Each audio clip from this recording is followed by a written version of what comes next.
Tonight, you are about to step into a forgotten world long before civilization, where every night could be your last. Imagine standing on a windswept shoreline thousands of years ago. The air smells of salt and wet earth. Waves roll gently across a vast coastal plain where your ancestors hunt-gather and tell stories beneath the stars.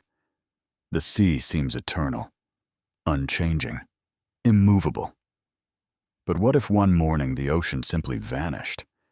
What would you think if the familiar shoreline suddenly stretched far beyond the horizon? Would you believe the gods had stolen the water? Would you follow the retreating sea into lands no human had ever seen?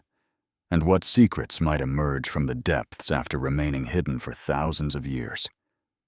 Tonight, you will walk across a world that no longer exists, a world of drowned forests, forgotten rivers, mammoth hunting grounds, and vanished coastlines. You will witness one of the greatest transformations in human history as the Ice Age reshapes the boundaries between land and sea. Before we step deeper into the darkness of tonight's story, take a moment to like the video and subscribe for more calming historical journeys.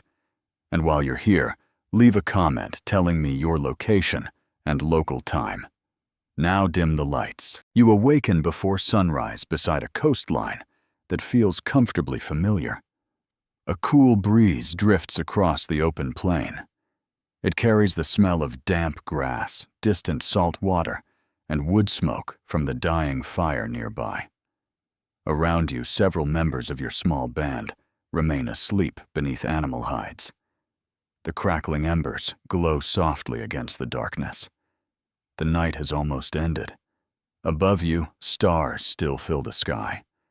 The world seems unchanged. Yet this coastline would appear almost unrecognizable to anyone living today.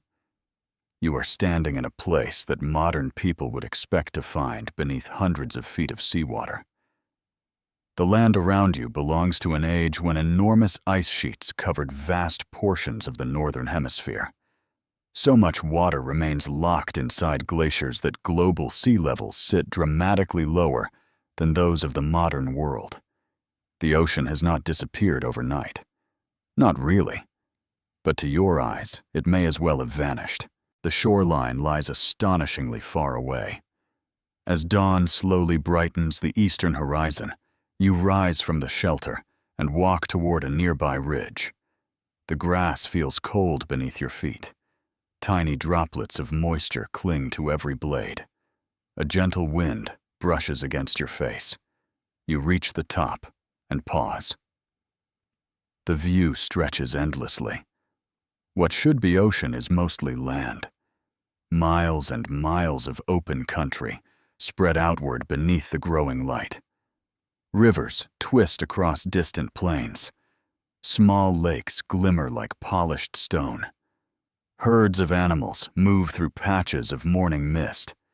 Far away beyond everything else rests a narrow silver line. That is the sea. It sits so far from your camp that reaching it requires a long journey. Modern historians know why this happened.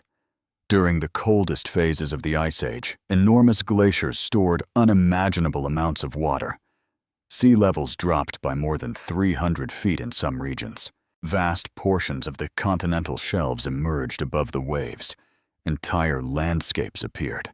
Entire worlds. Many of those worlds no longer exist. A bird calls somewhere nearby. Another answers. The sounds drift through the cool morning air as you continue watching the distant horizon. To you, none of this feels unusual. This is simply the world you know. The broad plains, the distant ocean, the endless grasslands. Normal things rarely seem remarkable when you live among them. That may be one of humanity's oldest habits. You begin descending the ridge while sunlight slowly spreads across the landscape. Behind you, the camp starts to awaken. Smoke rises once again from the fire. People move between shelters. Children emerge, rubbing tired eyes. Another day begins. Food must be found. Tools require repair. Life continues. The routine feels familiar because survival depends upon routine. Every day brings countless small decisions. Which direction offers better hunting? Which stream still contains fish? Which patches of land hold edible plants? These concerns matter more than distant questions about changing oceans, at least for now. As the morning progresses, several hunters prepare to travel toward the coast. You join them. The group carries stone tools, woven containers, and wooden spears, carefully shaped through many hours of work.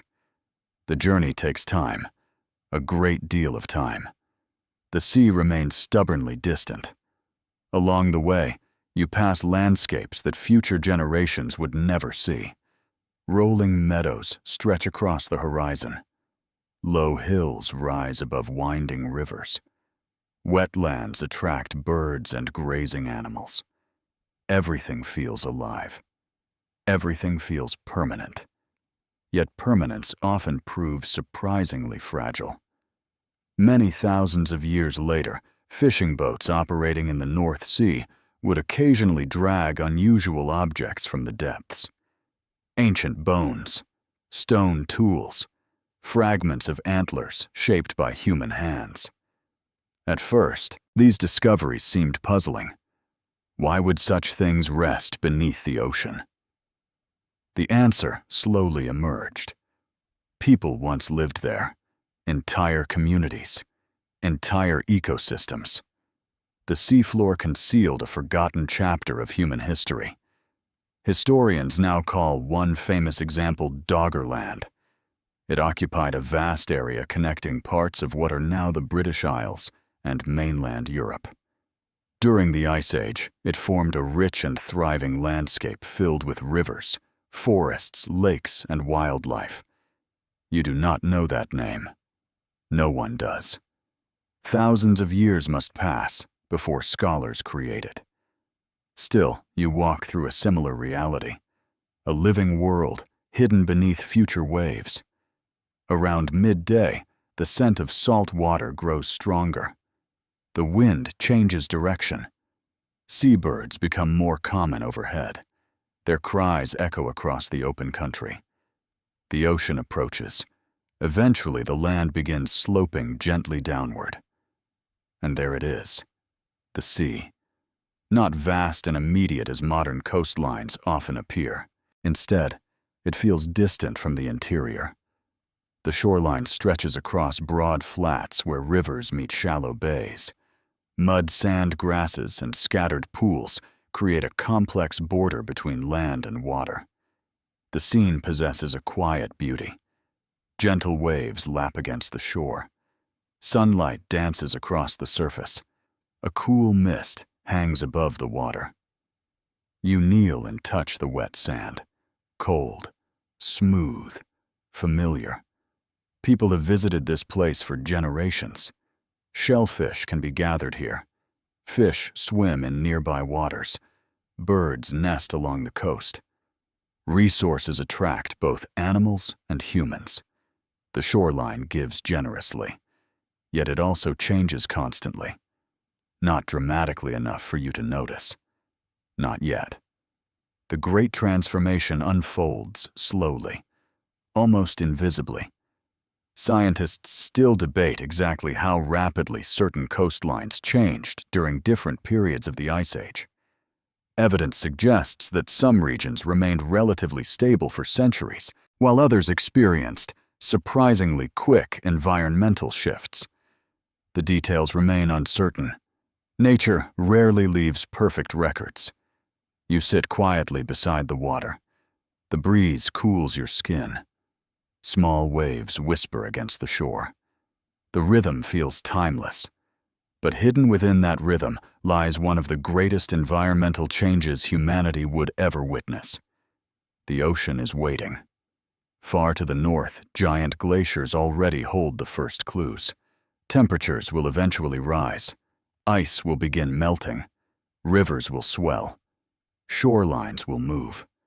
The distant plains behind you will disappear. Forests will drown. Hunting grounds will vanish. Entire generations will be forced to adapt. For now, however, none of that has happened. You simply watch the sea. A calm horizon stretches beneath the afternoon sky. Birds circle overhead. The smell of salt drifts through the air. Around you, life continues, much as it always has. The ocean seems patient, almost sleepy, as though it has nowhere to go. And perhaps that is the greatest illusion of all. Because one day, this quiet shoreline will rest far below the waves, and no one standing here can yet imagine it. The next morning arrives beneath a sky washed pale with thin clouds. A faint chill lingers in the air. Dew gathers along grasses that stretch toward the horizon. Somewhere beyond the camp, birds greet the dawn with sharp, rhythmic calls. The smell of smoke drifts from the fire as someone feeds fresh branches into the glowing embers. You wake slowly. The world feels quiet. Not silent. Quiet in the way vast landscapes often feel when they are larger than human voices. After a simple meal, several members of the group prepare to travel beyond familiar hunting grounds. Stories have circulated among neighboring bands about unusual country farther toward the distant sea. Wide plains, hidden lakes, herds moving across territories few people regularly visit. Curiosity is an ancient companion. So is opportunity. You join the journey. The sun rises steadily as you walk across open land that future generations will never know existed. Grass ripples beneath the breeze like waves upon a green ocean. Small flowers emerge between patches of earth. Insects buzz lazily through the warming air. The landscape feels endless. Perhaps it is not endless, but it feels that way. Modern maps encourage people to imagine coastlines as fixed boundaries. Yet during the Ice Age, those boundaries shifted dramatically. Where modern sailors cross water, you cross dry ground. Where fishing boats float today, animals graze peacefully beneath open skies. The effect is difficult to overstate. Entire countries could fit inside some of these vanished spaces. Hours pass. The terrain changes gradually. Shallow depressions appear in the earth. Small streams weave across broad flats. Clusters of reeds surround ponds where waterfowl gather. The smell of damp soil becomes stronger with every mile. You pause beside one such pond. Dragonflies skim across the surface. Tiny ripples spread outward.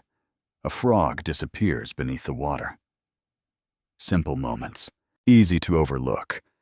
Yet every detail belongs to a landscape that one day will rest beneath hundreds of feet of ocean. That thought would seem absurd to you. How could so much land disappear? How could entire valleys drown? The ground beneath your feet feels solid and permanent. Human beings often trust permanence. History repeatedly teaches caution. By midday, the group reaches a broad plain, unlike anything near the camp. The land stretches outward in every direction. Herds move across distant grasslands. Dark shapes drift along the horizon. Mammoths. You cannot see them clearly from this distance, but their enormous silhouettes stand unmistakably against the sky.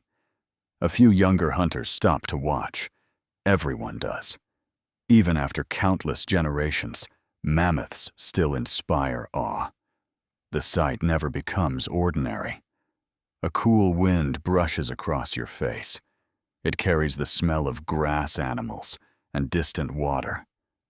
Clouds drift overhead, casting slow-moving shadows across the earth. You continue walking. The farther you travel, the more the landscape reveals itself. Ancient river channels cut through the plain. Some still carry water. Others sit dry beneath layers of sediment. Small ridges rise unexpectedly from otherwise flat country. The terrain feels complex, alive. Modern scientists studying submerged landscapes often discover evidence of these forgotten features. Using sonar and underwater mapping technologies, researchers have identified ancient river systems buried beneath modern seas. Some channels remain remarkably preserved. Others appear only as faint traces, like footprints slowly fading from sand. Historians continue debating exactly how densely populated certain Ice Age coastal plains may have been. Some scholars believe large numbers of people regularly moved through these regions. Others suggest occupation remained more seasonal and scattered. The evidence offers clues, not certainty. Ancient lives rarely leave complete records. The afternoon grows warmer. You pass through an area dotted with unusual stones. Some appear naturally scattered. Others seem strangely arranged. Several members of the group stop to examine them. No one knows who placed them there or when. Perhaps another band rested here long ago. Perhaps travelers marked a route. Perhaps nature simply enjoys creating mysteries. Even today, archaeologists occasionally discover puzzling patterns in prehistoric landscapes. Not every stone circle, unusual mound, or curious alignment receives a clear explanation.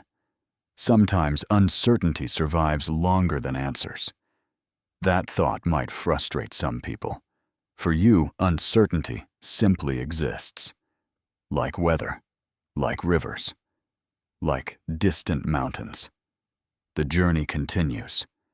As evening approaches, the group reaches higher ground overlooking a vast expanse of exposed seabed. The sight immediately commands attention. You stop walking. Everyone does. The view feels almost impossible. Below stretches a landscape unlike any encountered before. Broad flats extend toward the horizon. Shallow lakes shimmer beneath fading sunlight. Meandering rivers carve silver pathways through the earth. Far away, a thin band of ocean catches the last light. The sea seems strangely small. The land seems impossibly large. A breeze sweeps across the overlook, cool now, carrying traces of salt. You stand quietly absorbing the scene. Many thousands of years later, people would struggle to imagine this view. They would look across modern oceans and assume water had always occupied those spaces. Reasonable assumption. Incorrect assumption. Earth's history rarely follows human expectations. One particularly curious theory proposed by some early researchers suggested that ancient people may have occasionally found preserved animal remains emerging from melting permafrost across exposed northern landscapes. While the details remain debated, discoveries of frozen Ice Age creatures have certainly fascinated scientists for centuries. Imagine stumbling upon a mammoth that seemed almost asleep. Nature sometimes produces moments stranger than mythology. The sun sinks lower. Orange light spreads across the plain. Long shadows stretch across grasses and riverbanks. Birds settle among reeds. Insects quiet gradually as evening approaches. The group begins preparing camp. A small fire soon crackles against the growing darkness. Its warmth feels welcome. You sit near the flames and gaze once more toward the distant horizon. The exposed land below glows softly beneath twilight. Rivers reflect fading light like threads of silver. Beautiful. Temporary. Though you cannot know it yet. Somewhere far away, enormous glaciers continue shaping the future. Their frozen mass holds vast quantities of water. Their eventual retreat will transform and debulk every landscape visible before you. Not tomorrow, not next season, but eventually. The process has already begun. Slowly, patiently. The first hints remain invisible to human eyes, yet change is moving toward you. As darkness settles across the plain, stars emerge overhead. Their reflections shimmer faintly in scattered lakes below. The fire crackles beside you. Smoke drifts upward into the cool night air. You pull your hide cloak tighter. The land beyond the flames seems endless, a hidden continent waiting to be explored. For now, it belongs to the living. One day, it will belong to the sea, and the ocean, despite appearances, is already on its way back. Morning arrives wrapped in mist. A pale gray veil hangs across the lowlands below your camp. The distant rivers disappear beneath it. Lakes fade into soft shadows. Even the horizon seems uncertain, as though the world has not fully decided where it ends. The air feels cool against your skin. Moisture clings to everything.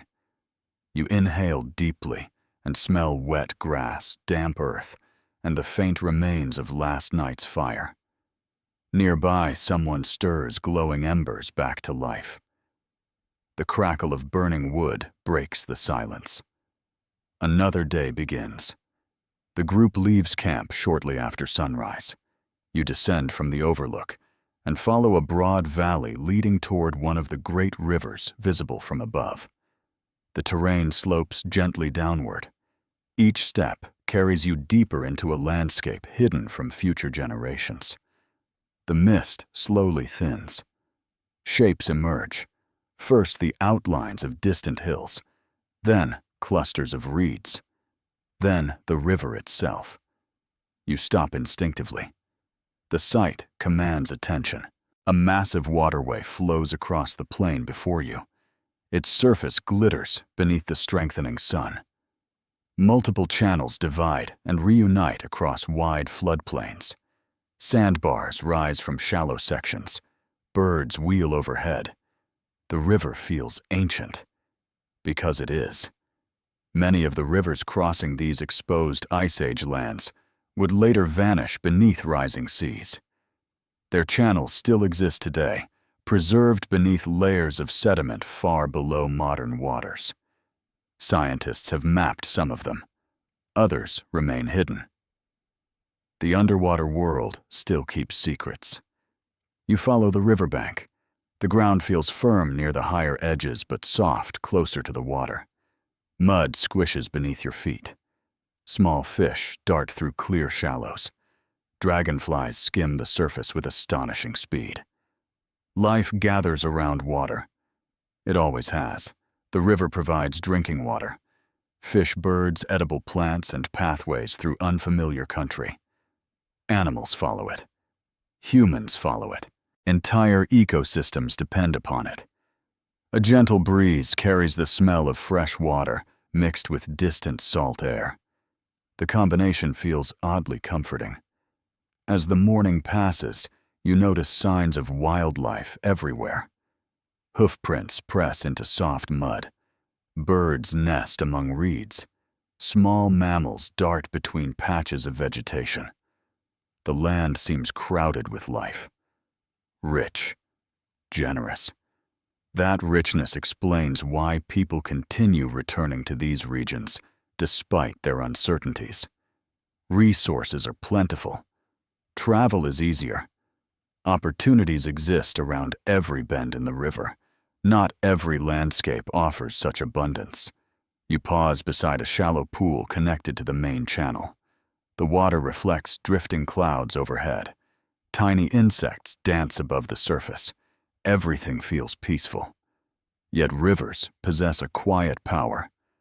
They shape entire worlds thousands of years later. Researchers studying submerged landscapes would discover that many ancient river systems beneath modern seas were far larger than expected.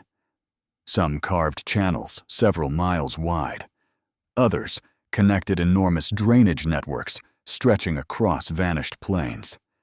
The scale surprises even modern scientists. Ancient geography often does. You continue downstream.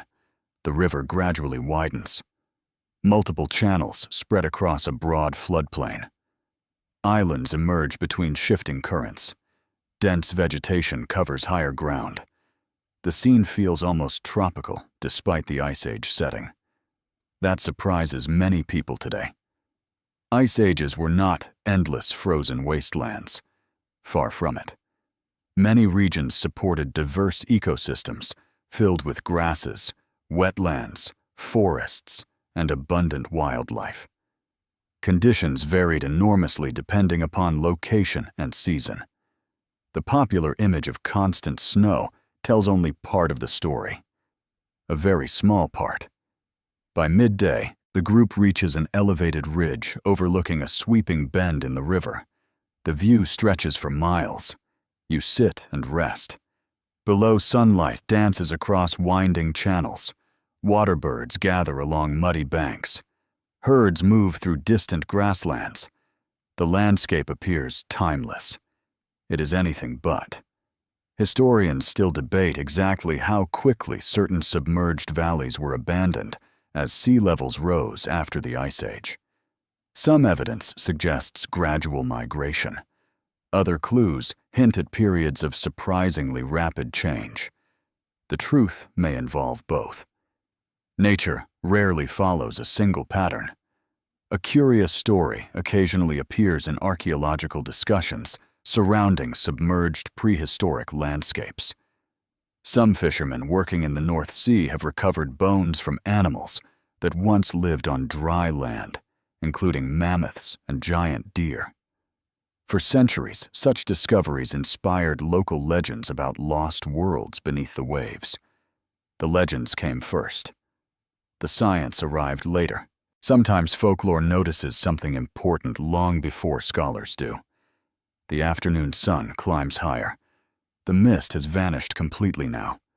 Everything appears sharp and clear. You resume walking. The river remains your guide. Hours pass beneath open skies. The sounds of water accompany every step. Sometimes the current rushes noisily through narrow channels. Elsewhere, it moves so quietly that only gentle ripples reveal its motion. The variety fascinates you. No two sections feel identical. Every turn reveals something new. Toward evening, the river enters a broad basin surrounded by low hills. Several smaller streams join the main channel here. The resulting wetlands attract extraordinary numbers of animals. Birds fill the air. Their calls echo across the basin. The sound feels almost overwhelming, yet strangely soothing. You watch flocks rise and settle repeatedly among the reeds. Fish break the surface. Small mammals move cautiously along the shoreline. Life flourishes. The abundance feels endless. Of course, abundance can create illusions. So can stability. Neither lasts forever. Far to the north, enormous glaciers remain locked across vast regions. They still dominate the climate of the planet. Yet subtle warming has already begun affecting some areas. The process unfolds slowly enough to escape daily notice. A season passes, then another, then many more. Eventually, the effects accumulate. Rivers change. Forests expand. Shorelines move. Worlds disappear. For now, however, those future transformations remain invisible. The basin before you glows beneath golden evening light. Water reflects the colors of the setting sun. Birds settle for the night. The breeze grows cooler. Camp is established near the edge of the wetlands. A fire soon crackles cheerfully against the approaching darkness. Smoke rises into the calm air. You sit beside the flames and listen. The river murmurs nearby. Birds call occasionally from distant reeds. Wood pops softly in the fire. Simple sounds. Comforting sounds. The same sounds your ancestors heard. The same sounds countless generations would hear afterward. Yet few of those future generations will ever see this river. One day, it will vanish beneath rising seas. Its channels will survive only as faint scars hidden beneath the ocean floor. And thousands of years later, people crossing those waters will never suspect that an entire river world once flowed beneath their ships. The river remains behind you as another dawn brightens the eastern sky. A pale orange glow spreads across the horizon. Thin clouds catch the first light, and turn shades of gold and pink. The air feels crisp. Cool moisture lingers upon the grass. Somewhere beyond camp, a distant herd moves through the morning mist. You hear them before you see them. Soft hoofbeats, low calls, the quiet rhythm of animals beginning another day. The fire has nearly burned out. Only a few glowing coals remain beneath a blanket of ash. Someone kneels beside them and carefully adds dry timai branches. Soon small flames appear. Their warmth brushes gently against your hands. You sit for a moment. The smell of smoke drifts upward. The scent feels familiar, comforting. Then the journey continues. The wetlands gradually fade behind you as the group moves farther across the exposed plain. The landscape opens once more into enormous stretches of grassland. Gentle hills roll across the horizon. Scattered streams glimmer beneath the growing sunlight. The world feels immense, larger than any single person could fully understand. Perhaps that is why ancient people often measured landscapes through stories rather than distances. A valley became the place where mammoths crossed. A river became the place where fish gathered during spring. Memory transformed geography into something human. You follow one such remembered route now. The path leads toward a region known for abundant grazing animals. Food matters. It always does. Without reliable food sources, even the most beautiful landscape quickly loses its appeal. As the sun climbs higher, signs of wildlife become increasingly common. Fresh tracks crisscross patches of damp earth. Birds circle overhead. Small animals dart through tall grass. Then you see them, a herd stretching across the plain. Hundreds of animals move slowly through the distance. Their dark shapes drift like shadows across the sea of grass. Dust rises behind them in long golden clouds. You stop walking. Everyone does. The sight demands attention.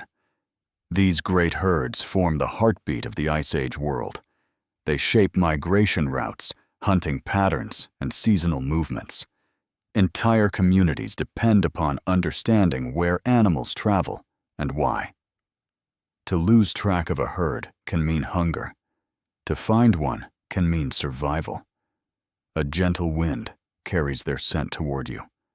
Earthy, warm, alive.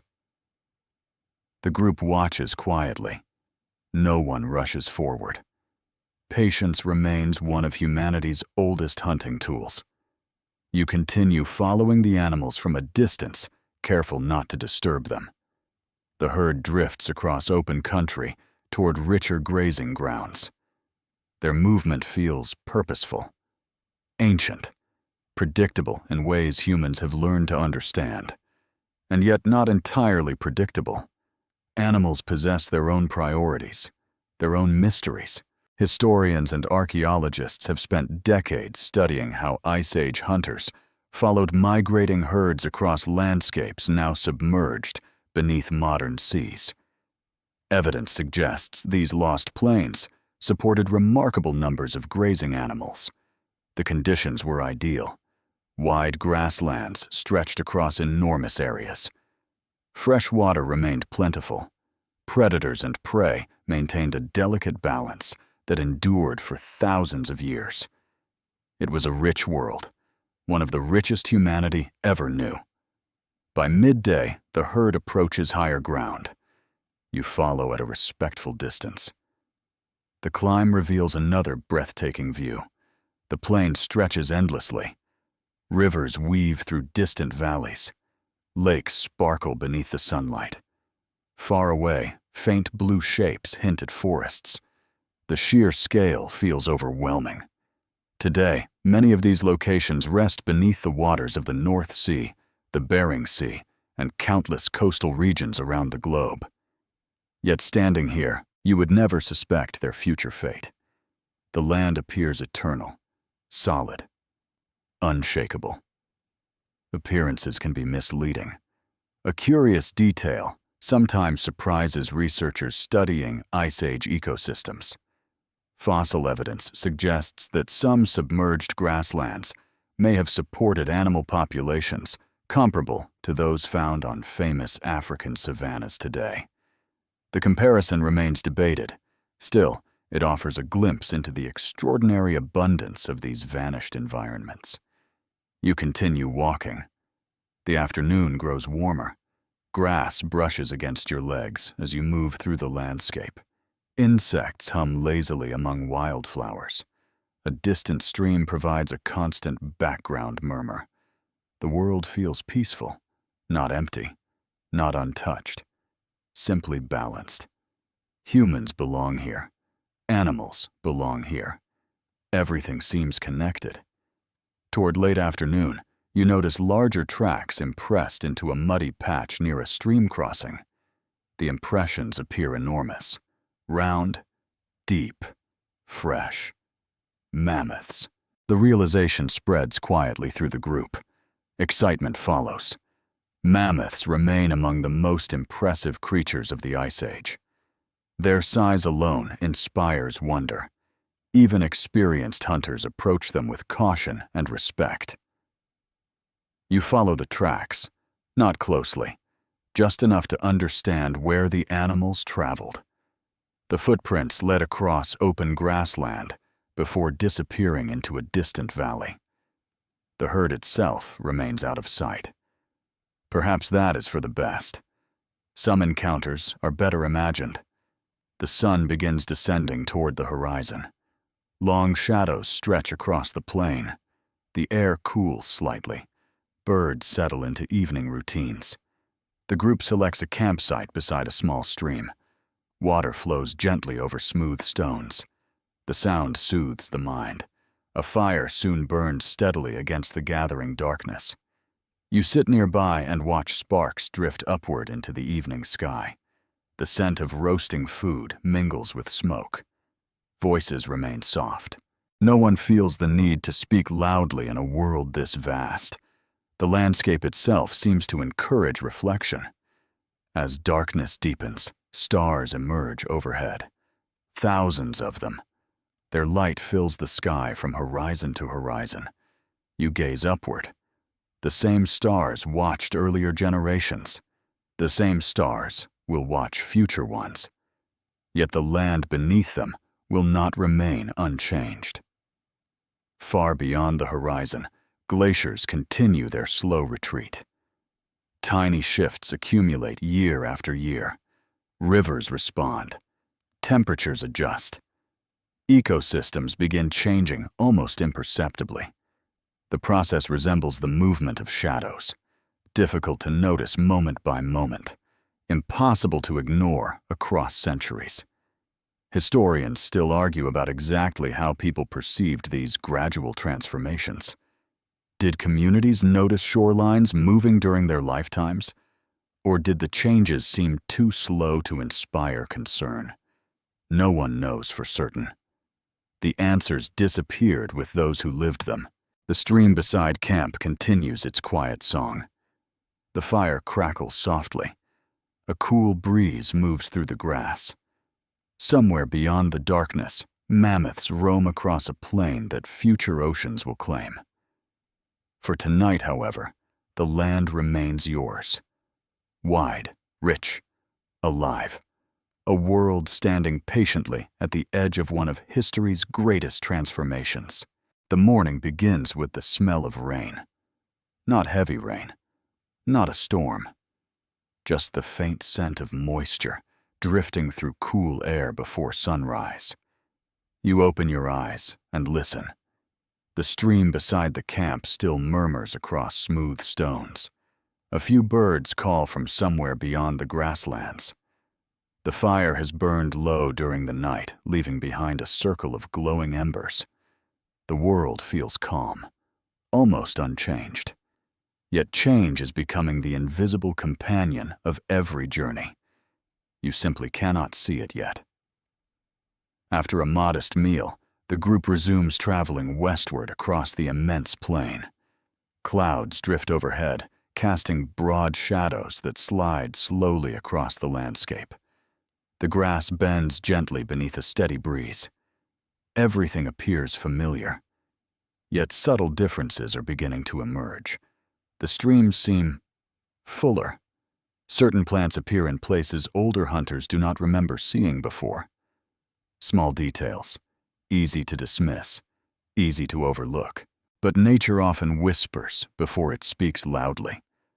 The exposed lands around you exist because enormous glaciers still dominate large portions of the world. Far to the north, walls of ice stretch across distances difficult to imagine. Some glaciers rise hundreds of feet thick.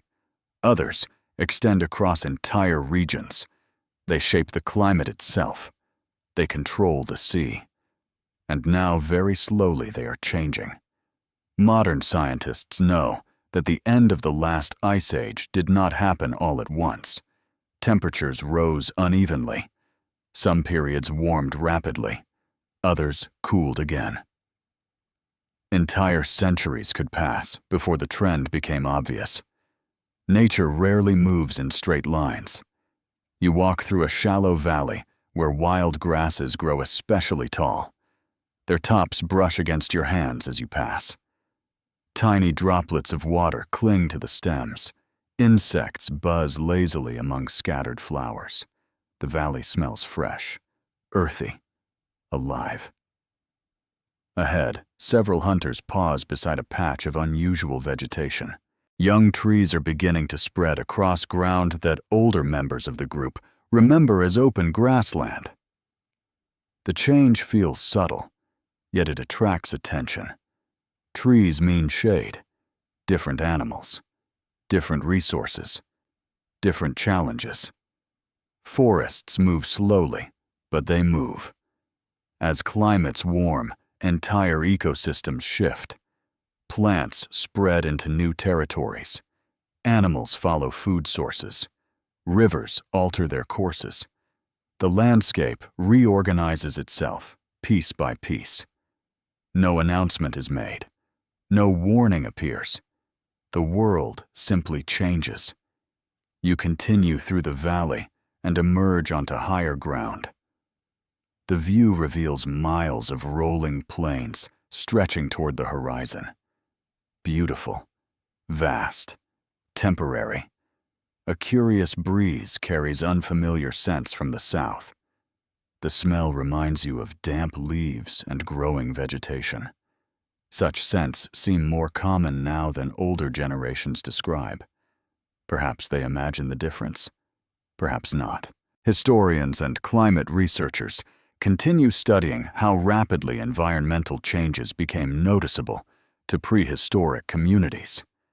Some scholars believe certain generations experienced dramatic shifts within their lifetimes. Others argue that adaptation occurred so gradually it felt almost invisible. Both possibilities remain plausible. The evidence leaves room for debate. Around midday, dark clouds gather overhead. Light rain begins falling across the plain. The droplets strike your skin with a cool softness. They darken the grass and fill the air with the scent of wet earth. No one complains. Rain is valuable. Fresh water sustains everything. You pull a hide cloak closer around your shoulders and continue walking. The shower remains gentle. The landscape takes on a muted beauty beneath the gray sky. Streams glisten. Distant hills fade into mist. The world feels quieter, more intimate, as though the rain has encouraged everything to lower its voice. Hours later, the clouds begin breaking apart. Sunlight returns. Tiny beads of water sparkle across the grasslands. The transformation feels magical, simple, yet somehow profound. You stop beside a small pond formed by recent rainfall. The surface reflects drifting clouds. Frogs call from hidden patches of vegetation. Tiny fish dart through clear water. Life responds quickly to opportunity.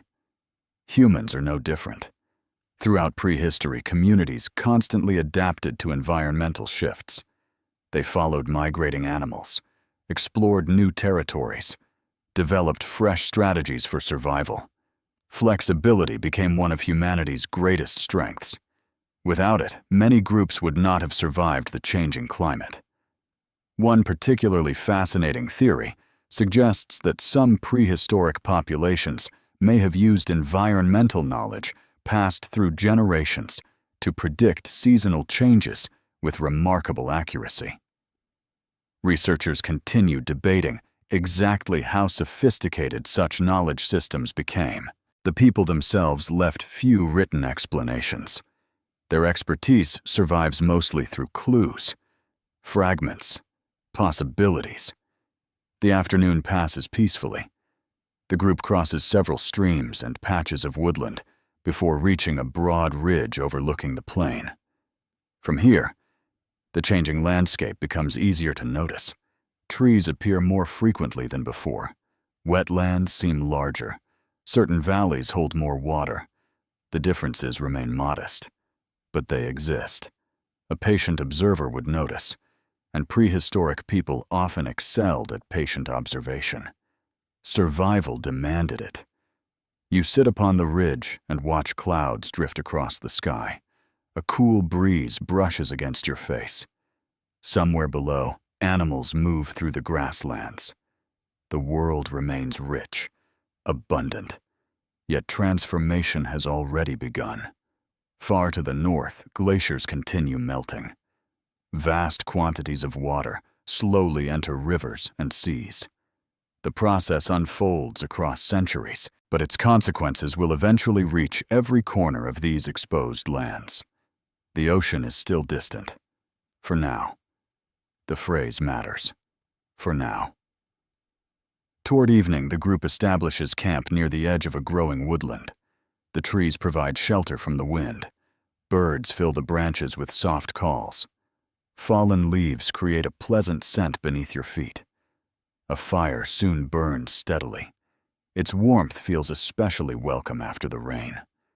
You sit beside the flames and watch smoke rise through gaps in the trees.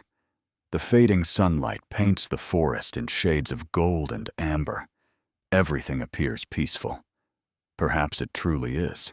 Perhaps peace and change can coexist. Historians still argue over how ancient communities emotionally responded to long-term environmental shifts.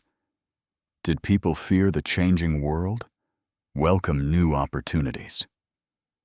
Barely notice the transformation.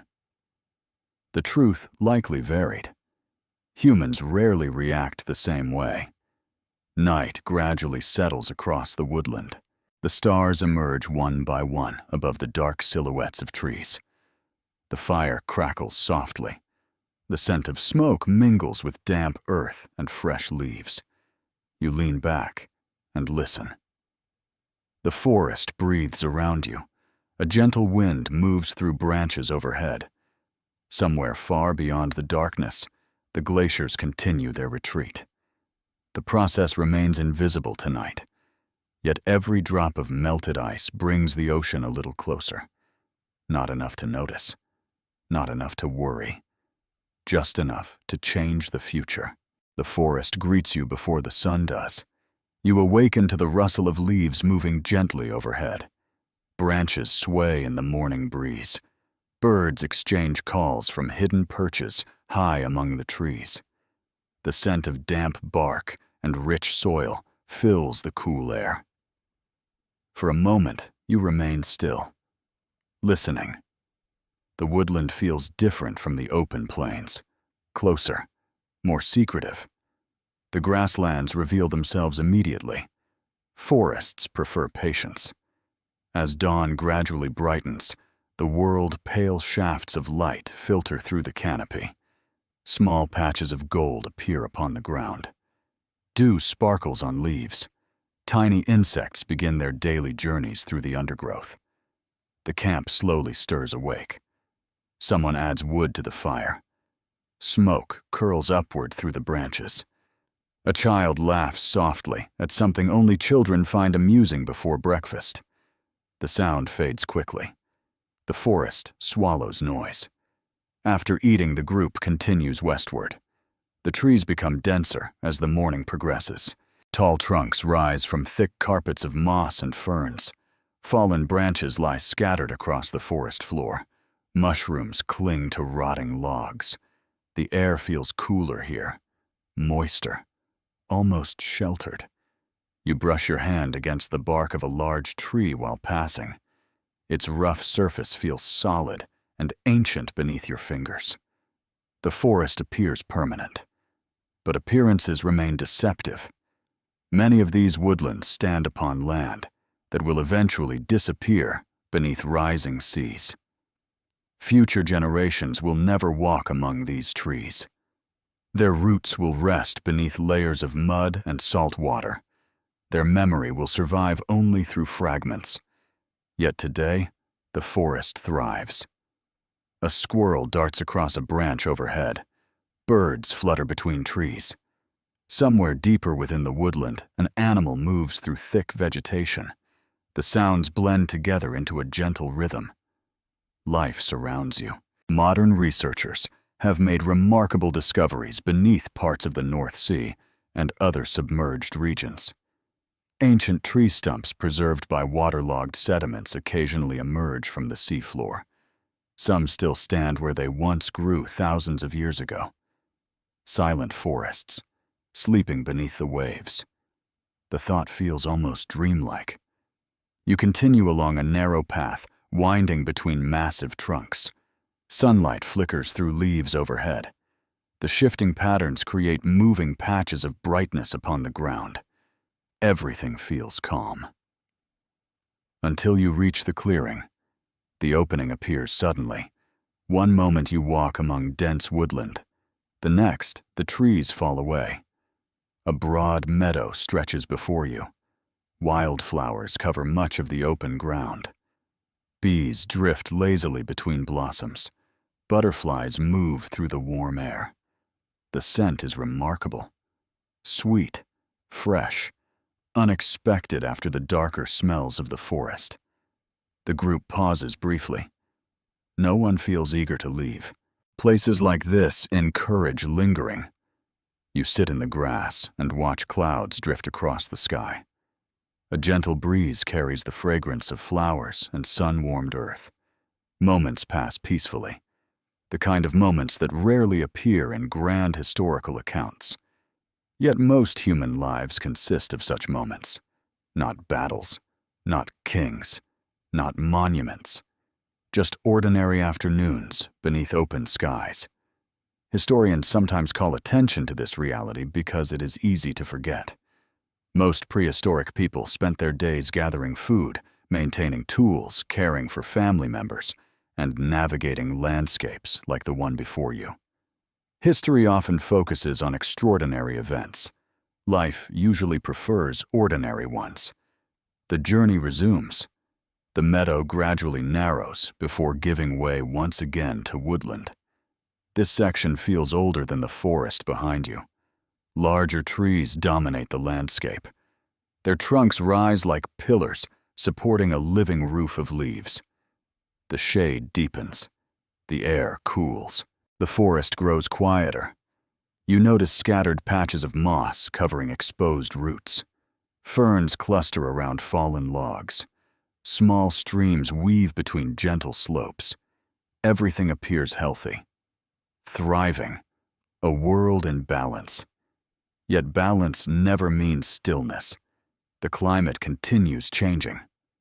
Slowly, patiently.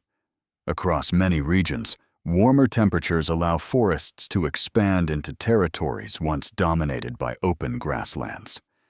Entire ecosystems shift as plants colonize new ground. Animals respond. Humans respond. The landscape evolves. Researchers continue debating the precise timing of these ecological transitions. Some evidence suggests certain forests spread surprisingly quickly during warmer periods. Other studies indicate more gradual expansion. Nature rarely provides simple answers.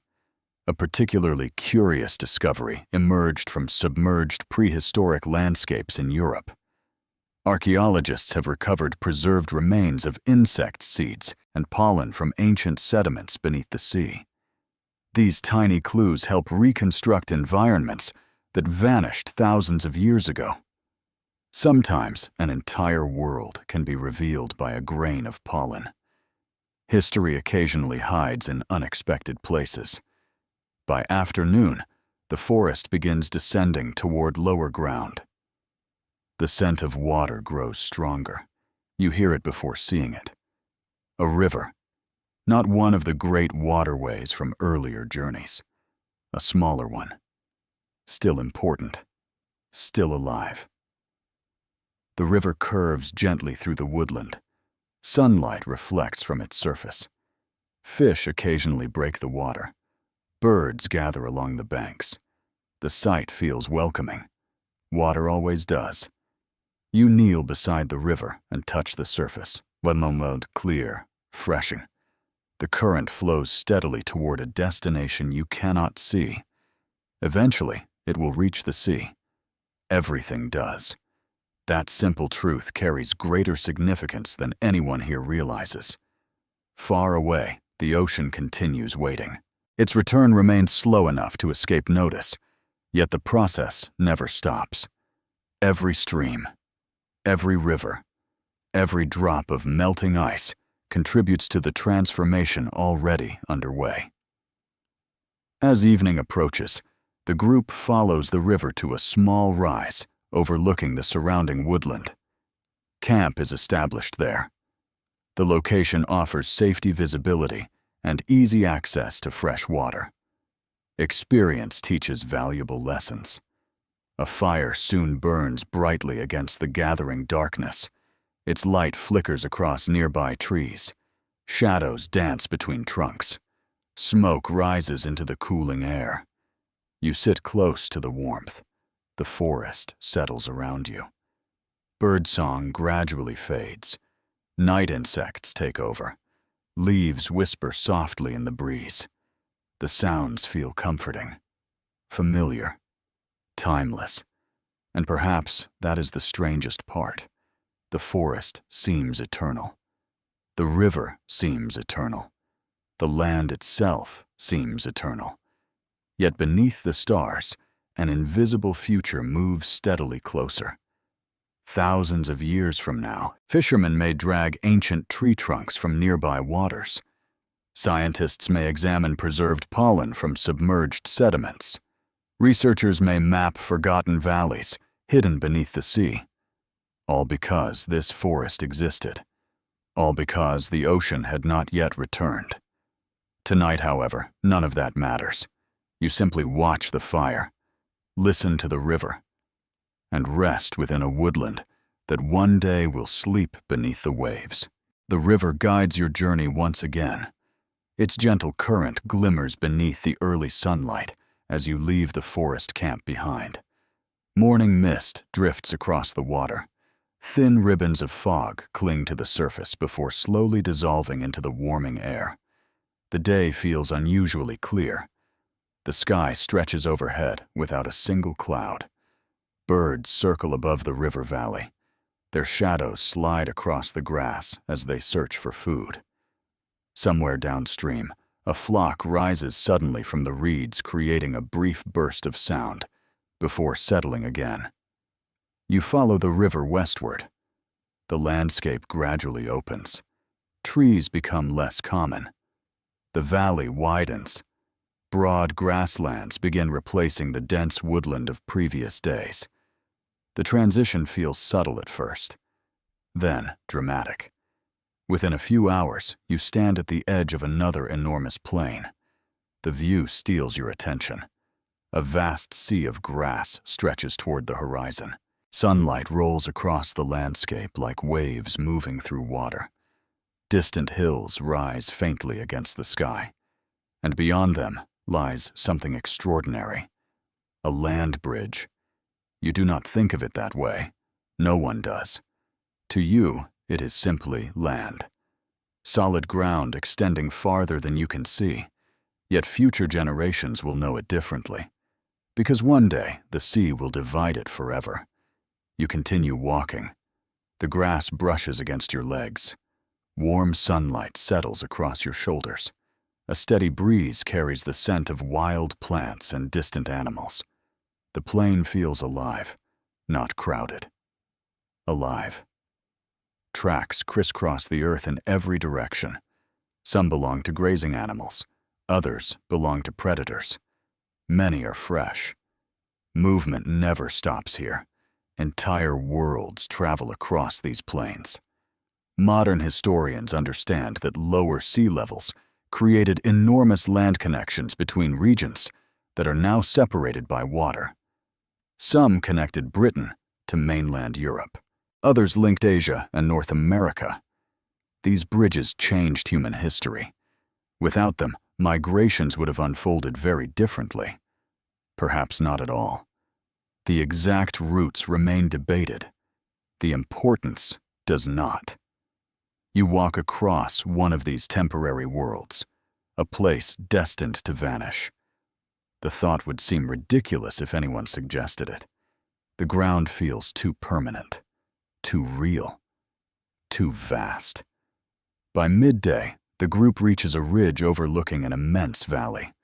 The view reveals countless miles of open country stretching toward a distant horizon. You stop to rest. The breeze feels pleasant, cool despite the growing warmth of the day. From this height, the movement of animals becomes easier to see. Herds drift across the landscape like dark clouds.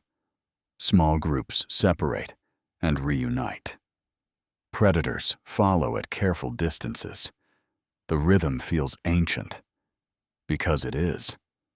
For thousands of years, animals have crossed these routes. Humans learned to follow them. Entire generations built their lives around understanding those movements. A successful migration could mean survival. A failed one could mean hunger. The land teaches these lessons repeatedly. Nearby, an older hunter studies the valley quietly, not speaking, simply watching. Observation remains one of humanity's oldest skills. Long before writing, long before cities, people survived by noticing things, tiny things, a broken branch, a change in bird behavior, fresh tracks near water. The landscape constantly communicates. Those who listen live longer. The afternoon journey leads toward lower ground, where several streams converge. The area feels unusually fertile. Tall grasses grow thick beside the water. Wildflowers cover entire sections of the valley. Insects fill the air. Bees move between blossoms. Dragonflies skim across shallow pools. Life thrives here. A pleasant scent rises from the vegetation, sweet and earthy at the same time. You pause beside a small stream and drink. The water feels cold and refreshing. Tiny fish dart between stones beneath the surface. Everything seems abundant. That abundance explains why humans repeatedly return to places like this. Resources attract settlement. Reliable water attracts animals. Food becomes easier to find. The most valuable landscapes often become the most contested. Fortunately, today feels peaceful. Researchers studying prehistoric migration routes continue debating how frequently ancient people crossed major land bridges. Some scholars envision constant movement over many generations. Others propose smaller waves of migration, separated by long periods of stability. The evidence supports several possibilities. Human journeys rarely leave perfect maps behind. One curious theory suggests that some migration routes became known through stories passed across countless generations. A child might hear about distant hunting grounds from grandparents who heard similar stories from their own elders. Memory becomes a map, a very human map. As the afternoon progresses, the valley gradually narrows. The streams merge into a broader river. Birds gather along its banks. Several animals drink cautiously near the water's edge, before disappearing into the grasslands. You continue onward. The landscape feels familiar now, yet something about it inspires reflection. Perhaps it is the scale. Perhaps it is the knowledge invisible to you, but clear to history, that these routes connect entire continents. Humans often imagine ancient people living isolated lives. The reality appears far more dynamic. People traveled. They exchanged knowledge. They adapted constantly. The Ice Age world contained far more movement than many assume. Toward evening, the group reaches another elevated rise overlooking the river valley. The location offers excellent visibility. Camp is established there without hesitation. Experience guides the choice. The fire burns steadily as darkness approaches. Its warm glow contrasts beautifully against the cool colors of twilight. Smoke rises straight upward into calm air. The weather remains peaceful. You sit beside the flames and look toward the horizon. The plain stretches endlessly beneath the fading light. Herds continue moving in the distance. Birds cross the sky on their final flights of the day. Everything feels connected. The rivers, the animals, the people, the land itself. For a moment, it seems impossible that such a landscape could ever disappear. Yet historians still argue about exactly how quickly rising seas transformed some of these migration corridors. Certain routes may have remained usable for centuries. Others vanished more rapidly as coastlines shifted. No one witnessed every stage. No written records survive. Only clues remain. The stars begin appearing overhead, one by one. The fire crackles softly. A cool breeze moves through the grass. Far beyond the horizon, oceans continue rising almost imperceptibly. The process remains invisible tonight. No shoreline dramatically advances. No flood sweeps across the plain. Just tiny changes repeated across generations. Eventually, they will reshape the world. The great land bridges will vanish. Continents will separate. The routes beneath your feet will disappear beneath dark water. But tonight, they remain open, waiting. A pathway between worlds that exists only for a brief moment in Earth's long history. The wind wakes you before sunrise. It moves steadily across the grasslands, bending the tall stems in long rolling waves. The sound reaches your ears before your eyes fully open.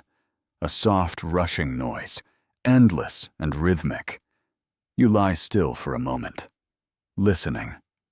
The fire beside the camp has dwindled to glowing coals. Above, the final stars fade from the sky. The eastern horizon brightens with a thin band of silver light. Another journey awaits. The air feels cooler than yesterday. Not cold, simply fresh. The kind of morning that encourages movement. Soon, the camp is awake. People gather their belongings. Embers are covered carefully. Water containers are filled from a nearby stream. Then the group moves on. The river valley gradually broadens as you travel farther across the exposed plain. The land seems designed for movement. Gentle slopes replace steep hills. Open grasslands stretch endlessly toward distant horizons. The world invites travel, and many creatures accept the invitation. By mid-morning, you begin noticing fresh signs of a great migration. Tracks cover the ground, thousands of them. Hooves have pressed deep paths into the soil. Grass lies flattened where large herds recently passed. Small clouds of dust drift in the distance. You are close, very close. The realization spreads through the group quickly. Excitement follows. Herds mean opportunity. Food, hides, bones for tools, everything valuable. You continue forward with growing anticipation. Then the animals appear. At first, only a few distant shapes emerge through the morning haze. then dozens, then hundreds. Soon, the entire horizon seems alive. An enormous migration moves across the plain. Animals flow through the landscape like a living river. The sight feels almost impossible. You stop walking. Everyone does. The herd stretches farther than you can easily see. Groups move in loose formations across the grasslands. Dust rises behind them in pale golden clouds. Young animals stay close to older ones. The movement possesses a strange beauty. Order within chaos. Purpose within motion. You watch quietly. No one rushes. No one speaks loudly. Moments like this deserve respect. For countless generations, humans have followed these migrations. Entire communities time their movements according to the habits of grazing animals. Knowledge of migration routes becomes one of the most valuable forms of survival. A successful hunt can support a group for weeks. A failed season can bring hardship. The animals shape human decisions more than most people realize. A gentle breeze carries their scent toward you. Warm, earthy, familiar. The smell mixes with the fragrance of grass and wildflowers beneath the strengthening sun. Everything feels alive. Modern researchers studying Ice Age environments believe these vast plains supported extraordinary populations of grazing animals. The exposed continental shelves created immense habitats rich in vegetation. The conditions encouraged abundance, and abundance encouraged movement. The herd before you represents only one piece of a much larger system. You continue following from a respectful distance. The animals gradually drift toward a series of shallow valleys where streams provide fresh water. Along the way, other creatures appear. Birds circle overhead. Small predators linger near the edges of the migration. Life gathers around opportunity. It always has. Around midday, the group pauses near a low ridge overlooking the valley. The view reveals an astonishing scene. Animals cover the landscape. Thousands of moving shapes fill the grasslands below. Trails weave across the earth in every direction. Dust hangs in the sunlight like a faint golden mist. The valley feels alive in a way few places ever do. The sheer scale inspires awe. Even after thousands of years, modern people would likely react the same way. Some experiences transcend time. You sit upon the ridge and watch. The breeze brushes gently against your skin. Grass sways around you. The sounds of distant movement drift upward from the valley floor. A calm moment. A memorable one. Historians still debate exactly how large certain Ice Age animal populations became. Fossil evidence provides clues, but not complete certainty. The numbers may have varied dramatically across different regions and periods. The landscape guards some of its secrets carefully. One particularly interesting idea suggests that prehistoric people may have maintained detailed mental maps of migration routes extending across hundreds of miles. Without written records, memory served as a remarkably sophisticated tool. Entire worlds existed inside human minds. Knowledge traveled through stories, through observation, through experience. The afternoon passes peacefully. The herd continues moving westward. You follow along elevated ground where visibility remains excellent. From time to time, you notice signs of other human groups. Old fire pits, scattered stone flakes, footprints. The evidence feels subtle, yet unmistakable. You are not alone in this world. Others travel these routes. Others follow the same animals. Others depend upon the same landscape. The realization creates a quiet sense of connection, not friendship, not rivalry, simply awareness. Humanity shares this enormous plain. As evening approaches, the migration begins spreading across a broader section of country. The animals slow slightly near a network of streams and wetlands. The group chooses a campsite overlooking the water. The location offers safety and an excellent view, a familiar combination. Soon a fire burns steadily against the cooling air. Smoke rises toward a sky painted in shades of orange and gold. Birds settle into the reeds below. The valley gradually grows quieter. Not silent. Never silent. Just calmer. You sit beside the flames and watch the final light fade from the horizon. The migrating herds remain visible even now. Dark shapes move slowly through the twilight. Their journey continues long after the sun disappears. The sight inspires reflection. These animals traveled ancient routes across landscapes that future generations will never see. The valleys, the rivers, the grasslands. All of it exists during a brief window in Earth's history. A temporary world. Yet temporary things often leave lasting impacts. Historians continue discussing how these migrations influenced human settlement patterns across submerged coastal regions. The connections appear significant. People followed food. Food followed climate. Climate shaped geography. Everything connected. Everything influenced everything else. The stars emerge overhead. The fire crackles softly. A cool breeze drifts across the wetlands carrying the scent of water and grass. You pull your cloak slightly tighter. Below, the great migration continues beneath the night sky. And somewhere beyond the darkness, the ocean slowly approaches. Not fast enough to hear, not fast enough to see, just fast enough to change the future. The wetlands shimmer beneath the first light of dawn. A thin layer of mist floats above the water, drifting slowly between reeds and grassy islands. Birds awaken in stages. One calls from somewhere near the shore. Another answers farther away. Soon, the entire marsh seems filled with gentle voices. You sit beside the fading fire and watch the morning arrive. The air smells of fresh water, mud, wet vegetation. A surprisingly pleasant combination. Nearby, small ripples spread across the surface of a shallow pool. Something moves beneath the water, leaving only a brief disturbance before disappearing again. Life begins early here.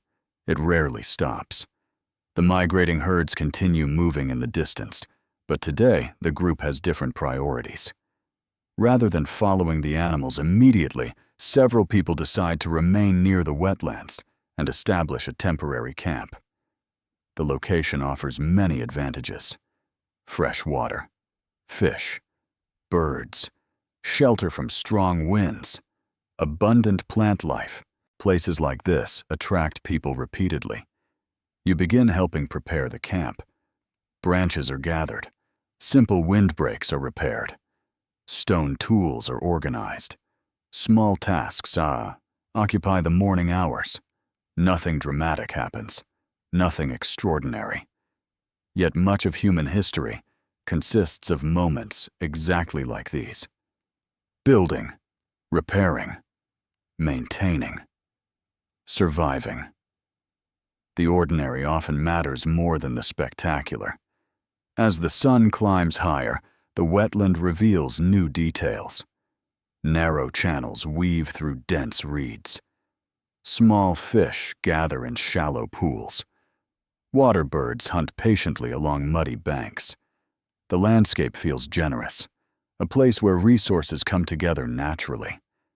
Modern archaeologists have discovered evidence that prehistoric communities frequently favored such environments.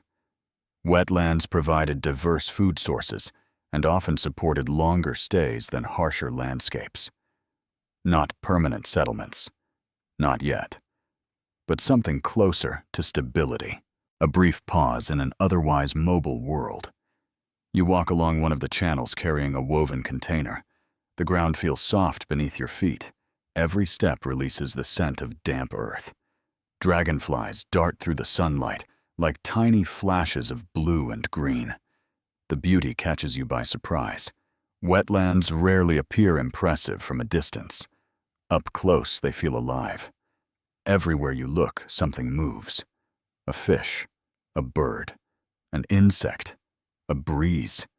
The entire landscape seems to breathe. By midday, the camp has taken shape. Several simple shelters stand near a small rise overlooking the water. Food dries beside the fire. Tools rest neatly in designated places. The arrangement feels familiar, comforting, temporary. That last detail matters, because even though people return to locations like this repeatedly, few places remain unchanged forever. A gentle wind moves across the marsh. Reeds sway in unison. Tiny waves ripple across open water. You sit near the edge of the wetland and watch. The moment feels peaceful. Historians still debate how long some prehistoric groups remained in particularly resource-rich environments. Certain sites show evidence of repeated seasonal occupation spanning generations. Others suggest longer periods of residence. The distinction remains difficult to determine. Ancient footprints rarely come with calendars. One especially intriguing discovery from submerged prehistoric landscapes involves preserved wooden structures found beneath coastal waters. Some researchers believe these may represent fishing platforms, pathways, or other simple constructions. The evidence remains incomplete. The possibilities remain fascinating. Even in prehistory, people modified their surroundings, not dramatically, but intentionally. The afternoon unfolds slowly. Children explore shallow pools near the camp. Adults repair tools and prepare food. Others collect edible plants growing along the water's edge. The atmosphere feels relaxed. Not idle. Relaxed. There is a difference. Survival continues requiring effort. But not every day brings crisis. Sometimes, abundance allows people to rest, observe, and simply exist within the landscape. Those quieter days matter. They create space for stories, for teaching, for memory. You imagine similar scenes unfolding across countless vanished wetlands scattered throughout these exposed plains. Different groups, different families, similar routines. Human lives separated by distance, yet connected through experience. The thought feels strangely comforting. As afternoon light softens, you walk beyond the camp toward a slightly elevated ridge. From there, the surrounding landscape becomes visible. The wetlands spread outward like a network of mirrors reflecting the sky. Streams connect distant pools. Grasslands stretch beyond the marsh. Far away, herds continue their migrations across the open country. The view feels balanced. Water, land, animals, people. Everything seems to occupy its place. For now, researchers studying Ice Age environments often emphasize how dynamic these landscapes truly were. Rivers shifted course. Wetlands expanded and conrived. Forests advanced and retreated. Coastlines moved. Nothing stood completely still. The changes simply unfolded slowly enough to appear stable. A curious paradox. The world constantly changes, yet it often feels permanent. Toward evening, dark clouds gather along the horizon. They remain distant, but dramatic. Shafts of sunlight break through openings in the cloud cover, illuminating sections of the landscape with golden light. The scene feels almost magical. The wetlands glow. The rivers sparkle. The grasslands shine beneath the fading sun. You stand quietly and watch. No one rushes moments like this. The beauty deserves patience. As darkness approaches, the camp settles into familiar rhythms. The fire burns steadily. Food cooks slowly. Conversations remain soft and relaxed. The smell of smoke drifts through the cool evening air, comforting, ancient, human. You sit beside the flames and listen to the sounds surrounding the camp, water moving through reeds, birds preparing for night, wind brushing across grass, the gentle crackle of burning wood. Together, they create a kind of music, a landscape lullaby. The stars appear gradually overhead. Their reflections shimmer in countless pools scattered throughout the marsh. For a moment, it feels as though the sky exists both above and below. A beautiful illusion, perhaps fitting, because this entire world exists within a larger illusion, the illusion of permanence. The wetlands seem eternal tonight. The camp feels secure. The landscape appears unchanged. Yet far beyond the horizon, glaciers continue melting. Rivers continue carrying water toward the sea. The ocean continues rising. Not dramatically, not noticeably, just enough. Enough to ensure that one day, these wetlands, these campsites, and these quiet evenings will rest beneath dark water. And future generations will never know they existed unless the Earth chooses to remember. The Earth remembers water long before humans notice it. You begin to understand that truth during the days that follow. The wetland camp remains active and comfortable. Fish continue filling the channels. Birds gather among the reeds. Fresh water remains plentiful. Nothing appears wrong. Yet subtle signs surround you. Tiny clues, quiet hints, the kind of details easily dismissed during busy lives. You wake before dawn and walk beyond the camp toward a narrow ridge overlooking the marsh. The air feels warmer than many mornings you remember. Not dramatically warmer, just enough to notice. A breeze drifts across the water, soft, humid, different. The sky slowly brightens behind distant clouds. As sunlight spreads across the wetlands, you notice something unusual. Several pools near the edge of the marsh appear larger than they did only a few seasons ago. Perhaps memory deceives you. Perhaps not. The difference feels small, but real.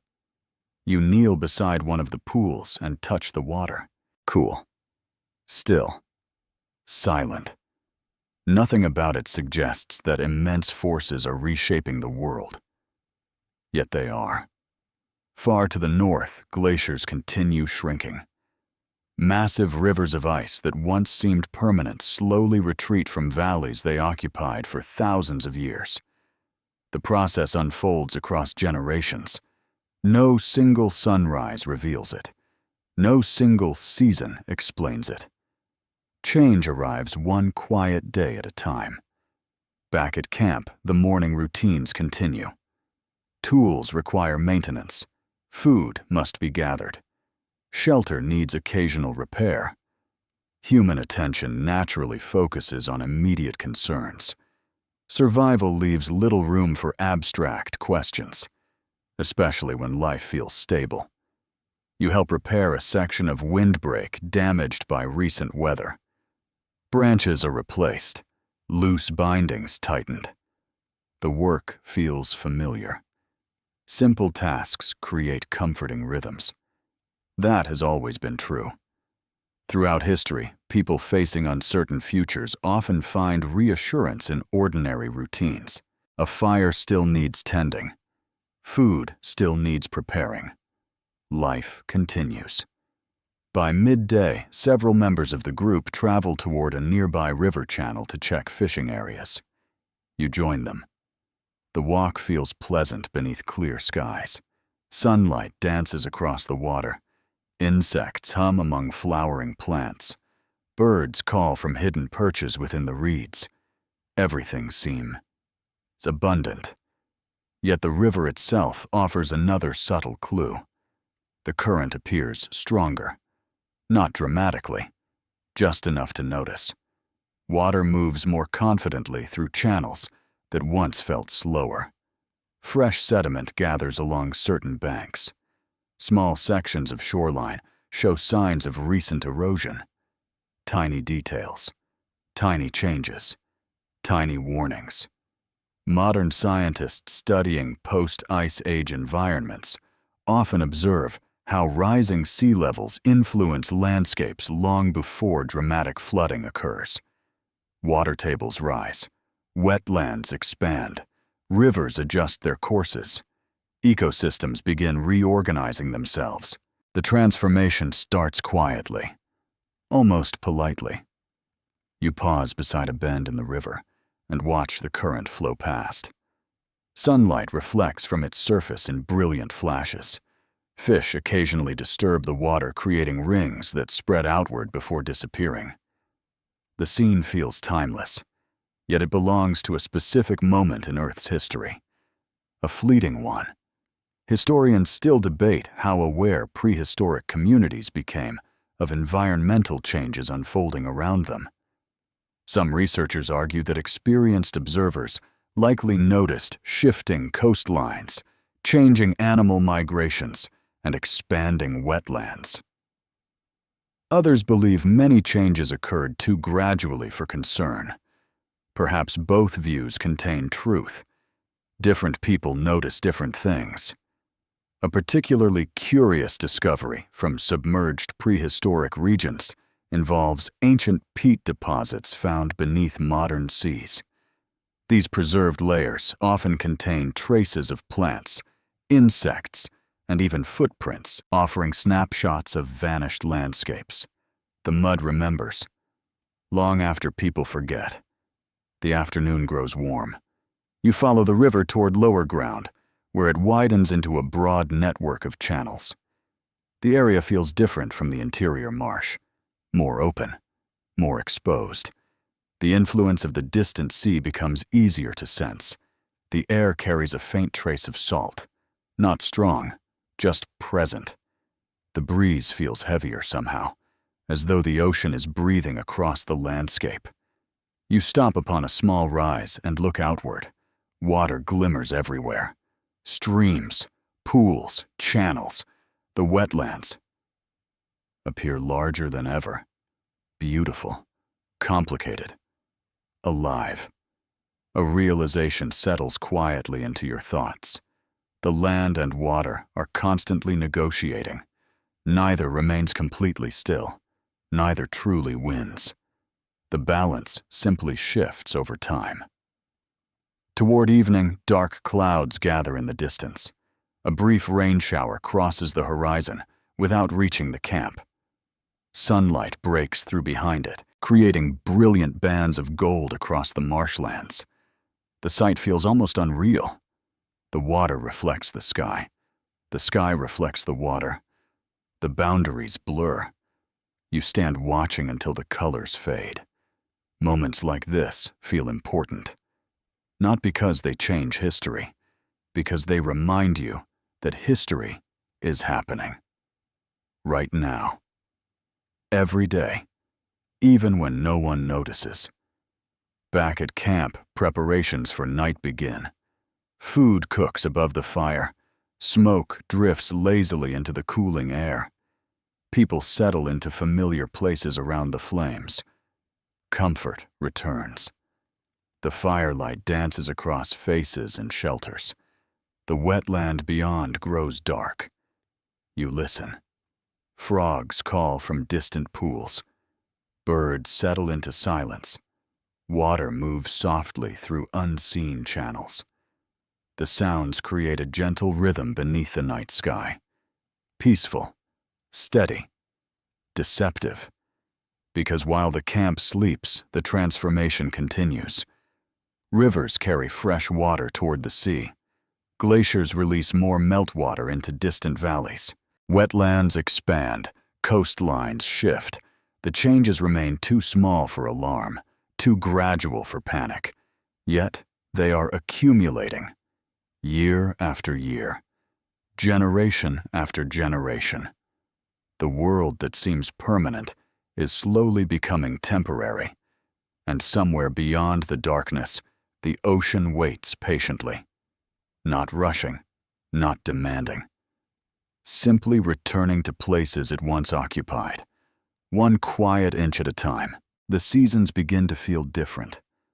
Not dramatically, not in ways that inspire immediate concern, but enough that older members of the group occasionally pause and study the landscape with thoughtful expressions. You notice it one morning while standing beside the river. A warm breeze moves across the water. The air carries the scent of growing vegetation. Birds arrive earlier than expected. New plants appear along the banks where bare ground once dominated. Small changes, persistent changes, the sort that quietly gather meaning over time. The wetland camp has now become familiar. Paths wind naturally between shelters. Certain fishing spots prove more reliable than others. People know where to gather edible plants and where birds prefer nesting. The place feels comfortable, almost like home. And that may be the problem. Humans grow attached to useful places. The landscape understands no such attachment. You walk along a narrow channel shortly after sunrise. Mist hangs low above the water. Reeds sway gently in the breeze. A fish leaps briefly into the air before vanishing beneath the surface again. The morning feels peaceful. Yet something about the channel catches your attention. Its banks seem wider. The water sits slightly higher. You stop, study it, then continue walking. Perhaps memory exaggerates. Perhaps not. Historians believe many prehistoric communities experienced environmental change as a series of observations rather than dramatic events. A familiar path becomes wetter. A hunting ground grows smaller. A stream shifts position. Life continues. Until eventually the pattern becomes impossible to ignore. The day unfolds normally. Food is gathered. Tools are repaired. Children explore the edges of the marsh under careful supervision. Routine remains powerful. Routine creates the illusion that tomorrow will resemble today. Often it does. Sometimes it does not. By midday, several members of the group travel toward the distant coastline. You join them. The journey reveals something surprising. The land between the wetlands and the sea feels noticeably different from earlier visits. Low-lying areas contain more standing water. Certain meadows have become marshy. Streams spread across broader channels. Nothing dramatic, just enough to notice. The clues are everywhere now. You simply need patience to see them. The ocean itself appears calm when you finally reach it. Gentle waves roll against the shore. Seabirds drift above the water. The smell of salt fills the air. Everything looks normal. Yet the shoreline sits slightly farther inland than older travelers remember. Not by much. A few steps, perhaps a few dozen. Enough. The realization feels unsettling. Not frightening. Just strange. The sea seems alive in a different way now. Not merely a distant feature of the landscape, a participant, a force. Modern scientists know that sea levels rose significantly during the long warming period following the last ice age. Yet the rise was not perfectly smooth. Certain periods accelerated dramatically, while others slowed. The ocean advanced unevenly, like a traveler pausing occasionally along a long road. Researchers continue debating the exact pace of these changes in different regions. Some coastlines transformed surprisingly quickly.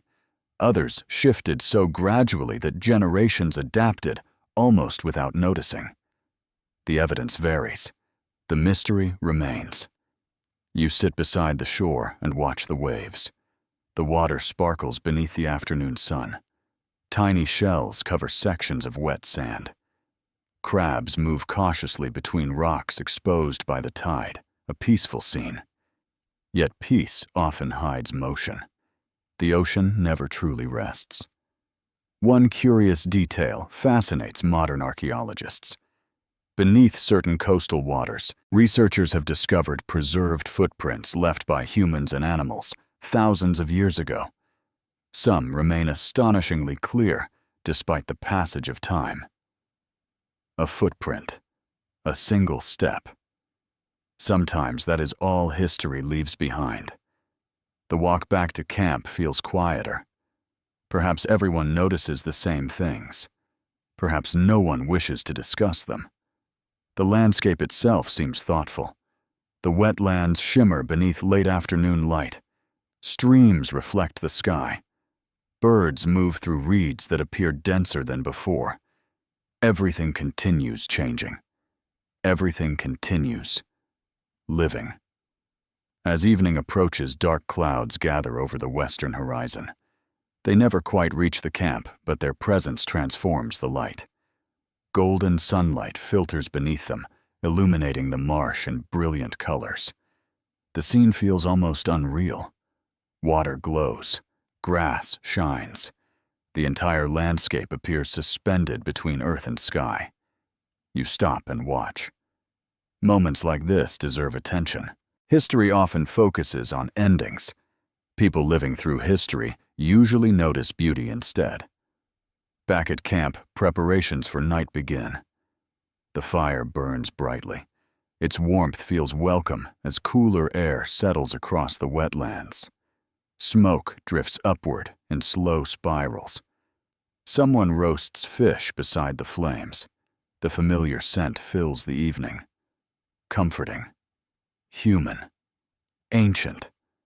You sit quietly and listen to the sounds beyond the firelight. Water moving through channels. Frogs calling from distant pools. A breeze brushing through reeds. The wetland feels alive even in darkness. Especially in darkness. Historians still argue about whether ancient communities understood the long-term implications of rising seas. Did people recognize that entire landscapes would eventually disappear? Or did they simply respond to immediate changes as they occurred? No one can answer with certainty. Written records do not exist. Only traces remain. Perhaps the question itself reflects a modern way of thinking. After all, survival rarely requires predicting centuries. It requires adapting to tomorrow. And prehistoric people excelled at adaptation. The stars emerge overhead one by one. Their reflections shimmer across pools scattered throughout the marsh. The fire crackles softly beside you. A calm evening. A beautiful one. Yet beyond the darkness, the ocean continues advancing. Patiently. Quietly. The shoreline shifts. The wetlands expand. The balance between land and water changes once more.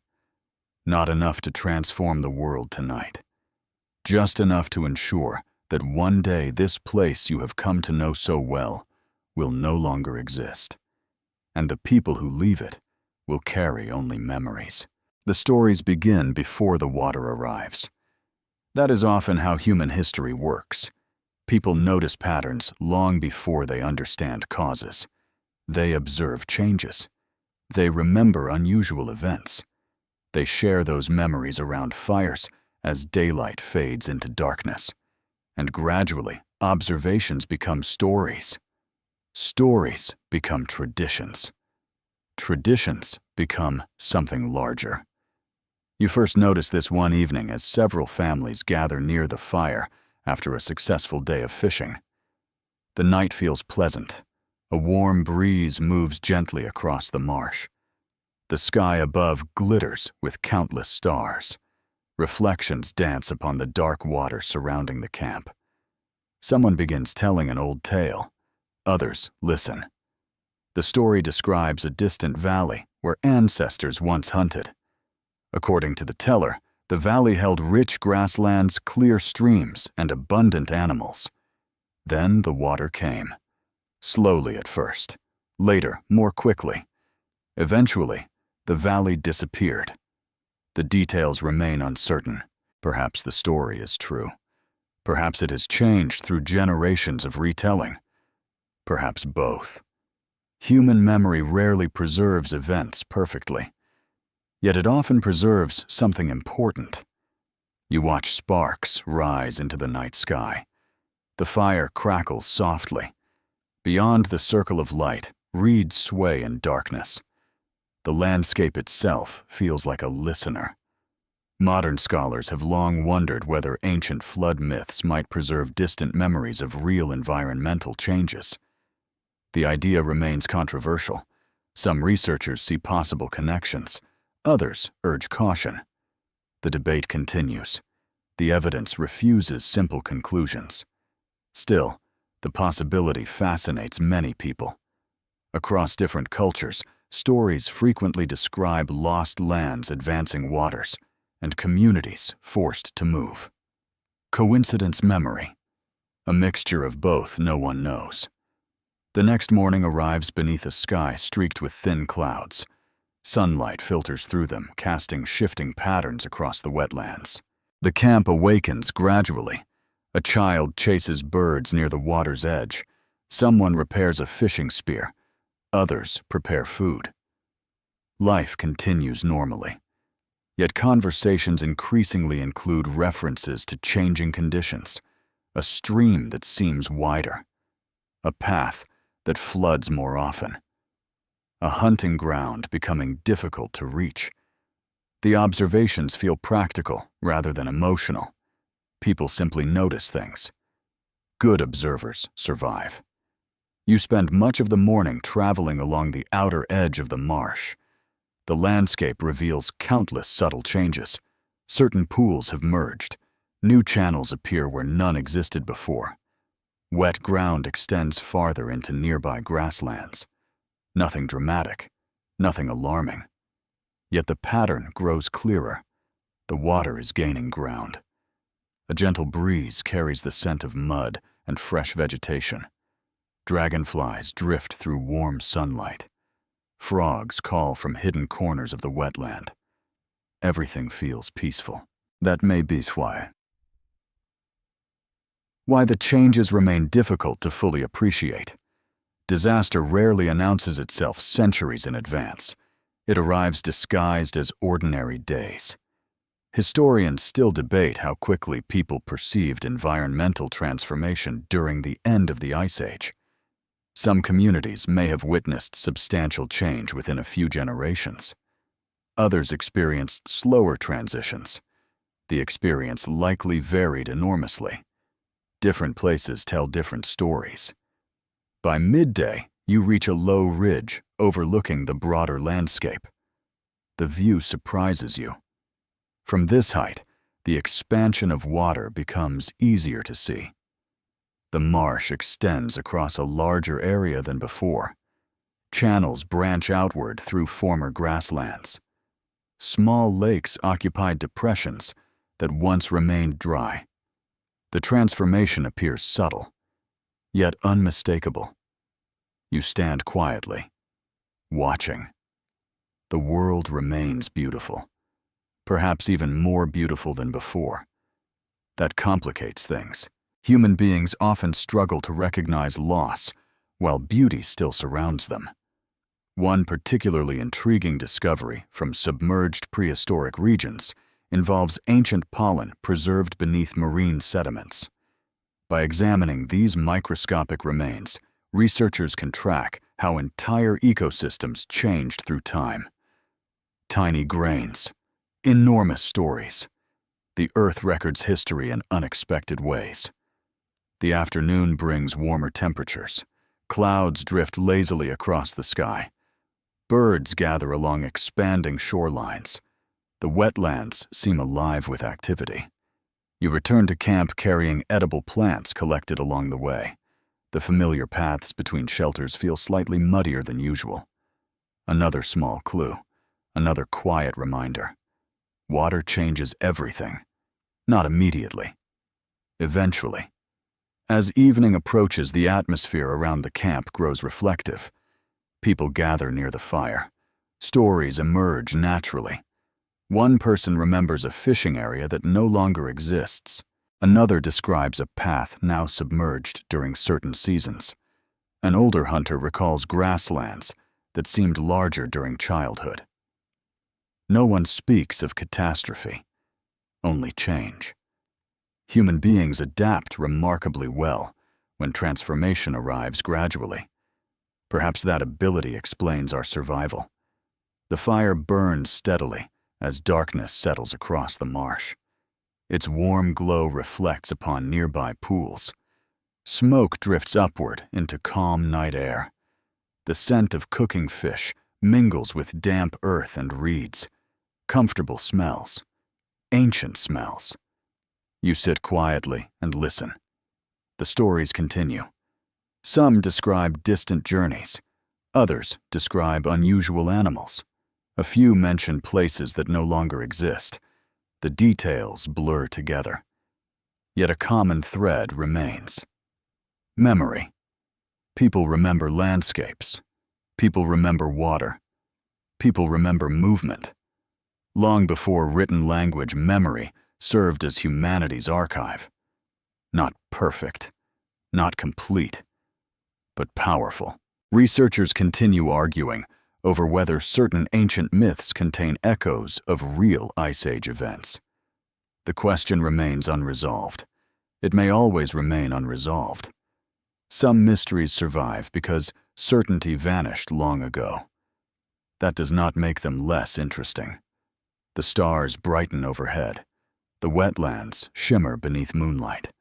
A cool breeze brushes gently across your face.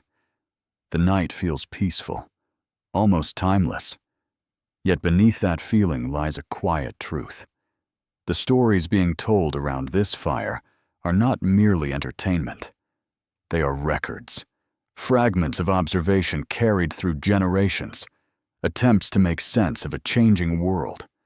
The people telling them do not know that entire landscapes will eventually vanish. They do not know future oceans will cover rivers, forests, and campsites. But they know something is happening. The water moves. The land changes. The world refuses to stand still. And perhaps that knowledge alone is enough to inspire a story. One story becomes many. Many stories become memory. And memory carried carefully across generations may outlive the land itself. The camp feels older now, not because many years have passed, because familiarity has settled into the landscape. Paths between shelters have become well-worn. Fishing spots are known without discussion. Certain trees serve as landmarks. Certain bends in the channels carry names remembered by everyone. The wetland has become part of daily life, and daily life has become part of the wetland. That relationship makes the changes increasingly difficult to ignore. You notice it shortly after sunrise. A narrow path leading toward a fishing area lies beneath shallow water. Not deep water, only enough to cover your ankles. Yet the path remained dry for as long as anyone can remember. Now it does not. You pause briefly, then continue through the flooded section. The water feels cool against your skin. Small ripples spread outward with each step. Behind you, the path disappears beneath the surface once again. A simple inconvenience, nothing more. For now, the morning air smells of reeds and damp earth. A light mist drifts across the marsh, softening the outlines of distant channels. Birds move through the grayness like fleeting shadows. Everything feels calm, almost dreamlike. The kind of morning that encourages reflection. As you walk toward the fishing grounds, you begin noticing other changes. A cluster of trees stands partly surrounded by water. Several patches of grassland have become marshy. Small islands appear where continuous ground once existed. The transformation remains gradual, Yet it is everywhere. Once you see it, you cannot stop seeing it. Modern researchers studying ancient coastlines often describe this stage of environmental change as one of adjustment. The land has not disappeared. Communities have not abandoned their homes. Instead, people adapt. Paths change, resources shift, new routines emerge. Life continues. Human beings are remarkably skilled at continuing. You reach the fishing area and find several others already there. The channel appears wider than before. Water flows steadily through reeds that once grew upon dry ground. The difference sparks conversation, not anxiety. Conversation. People compare memories. Someone insists the channel has doubled in size. Another laughs and suggests memory always exaggerates. A third remains silent while studying the water. The discussion ends without agreement. Many historical debates begin exactly that way. Historians still argue over how much environmental knowledge prehistoric communities shared across regions. Did people compare observations from distant landscapes? Did travelers carry news about changing coastlines and expanding waters? The evidence suggests at least some information moved remarkably far. Ideas often travel farther than people expect. By midday, the sun burns away the remaining mist. The wetlands shimmer beneath clear blue skies. Water reflects clouds so perfectly that parts of the landscape seem suspended between earth and heaven. Beautiful, almost too beautiful. The thought arrives unexpectedly. Places often appear most precious just before they change. You spend part of the afternoon helping gather reeds used for shelter repairs. The work takes you toward lower ground, where the marsh gradually blends into open water. The scenery surprises you. Areas that once supported thick grasses now contain shallow pools. Water birds gather there in large numbers. Fish occupy channels that did not exist a few seasons earlier. New life arrives as old landscapes fade. Nature rarely leaves space empty. The transition feels bittersweet, though you lack a word for that feeling.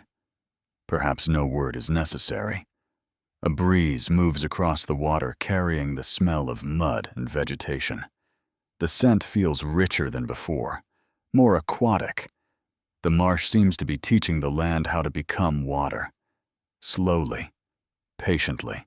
One particularly intriguing theory, proposed by some archaeologists, suggests that communities living in changing coastal regions may have developed highly flexible settlement patterns, moving camps frequently, while maintaining strong cultural connections to familiar territories.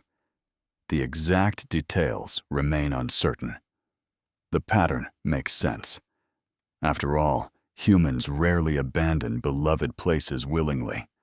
They adapt first. Again and again. The afternoon passes beneath warm sunlight. Clouds drift lazily overhead. Children explore the edges of newly formed pools, while adults continue daily tasks. Life appears normal. Yet normal now includes water where dry ground once stood. That is how change enters history. Not through grand announcements, through altered routines. Toward evening, dark shapes appear along the western horizon. Rain clouds, large ones. The sight draws attention immediately. Weather always matters. The clouds advance slowly across the landscape. Their shadows sweep over the wetlands.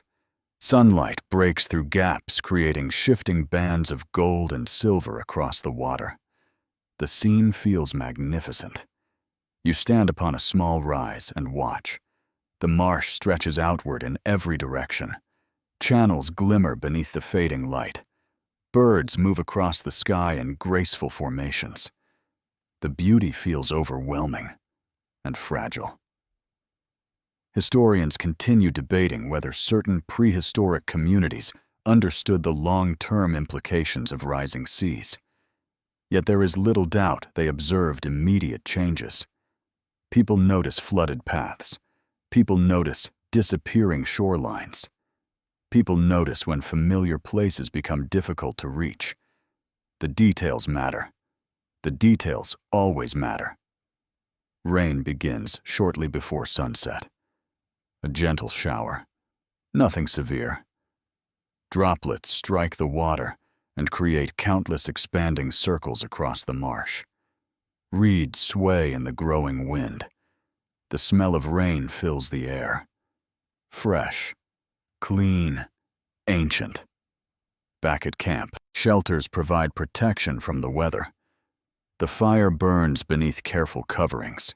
Smoke drifts through the damp evening. People gather close together. Stories return, as they often do during rain. You listen quietly while water falls beyond the shelter. Some stories describe distant journeys. Others recall hunting grounds no longer visited. Several mention places transformed by water. The theme appears increasingly common. Perhaps everyone notices. Perhaps no one wishes to say it directly. The rain eventually fades. Night settles across the wetlands. The stars emerge through breaks in the clouds. Reflections shimmer across pools and channels surrounding the camp. The landscape looks different now. More water, less land. The balance continues shifting, almost invisibly, yet steadily. You lie beside the fire and listen to the sounds of the marsh. Water moving, wind brushing through reeds, occasional bird calls drifting across the darkness. A soothing rhythm, a peaceful one. But beneath that peace, the transformation continues. The camp remains. The people remain. The stories remain. For now. Yet the water keeps advancing, and the world everyone knows is slowly becoming borrowed time. The decision arrives quietly. No council gathers. No dramatic announcement echoes across the wetlands. Instead, the realization spreads gradually through conversations, observations, and shared experience until it becomes impossible to ignore. The camp must move. Not immediately. Not today. But soon. You feel the truth settling over the community long before anyone says the words aloud. The signs have become too numerous, too consistent. Water reaches places it never reached before. Fishing channels expand into former grasslands. Familiar routes require detours. Seasonal flooding lasts longer each year. The marsh continues growing. The land continues shrinking.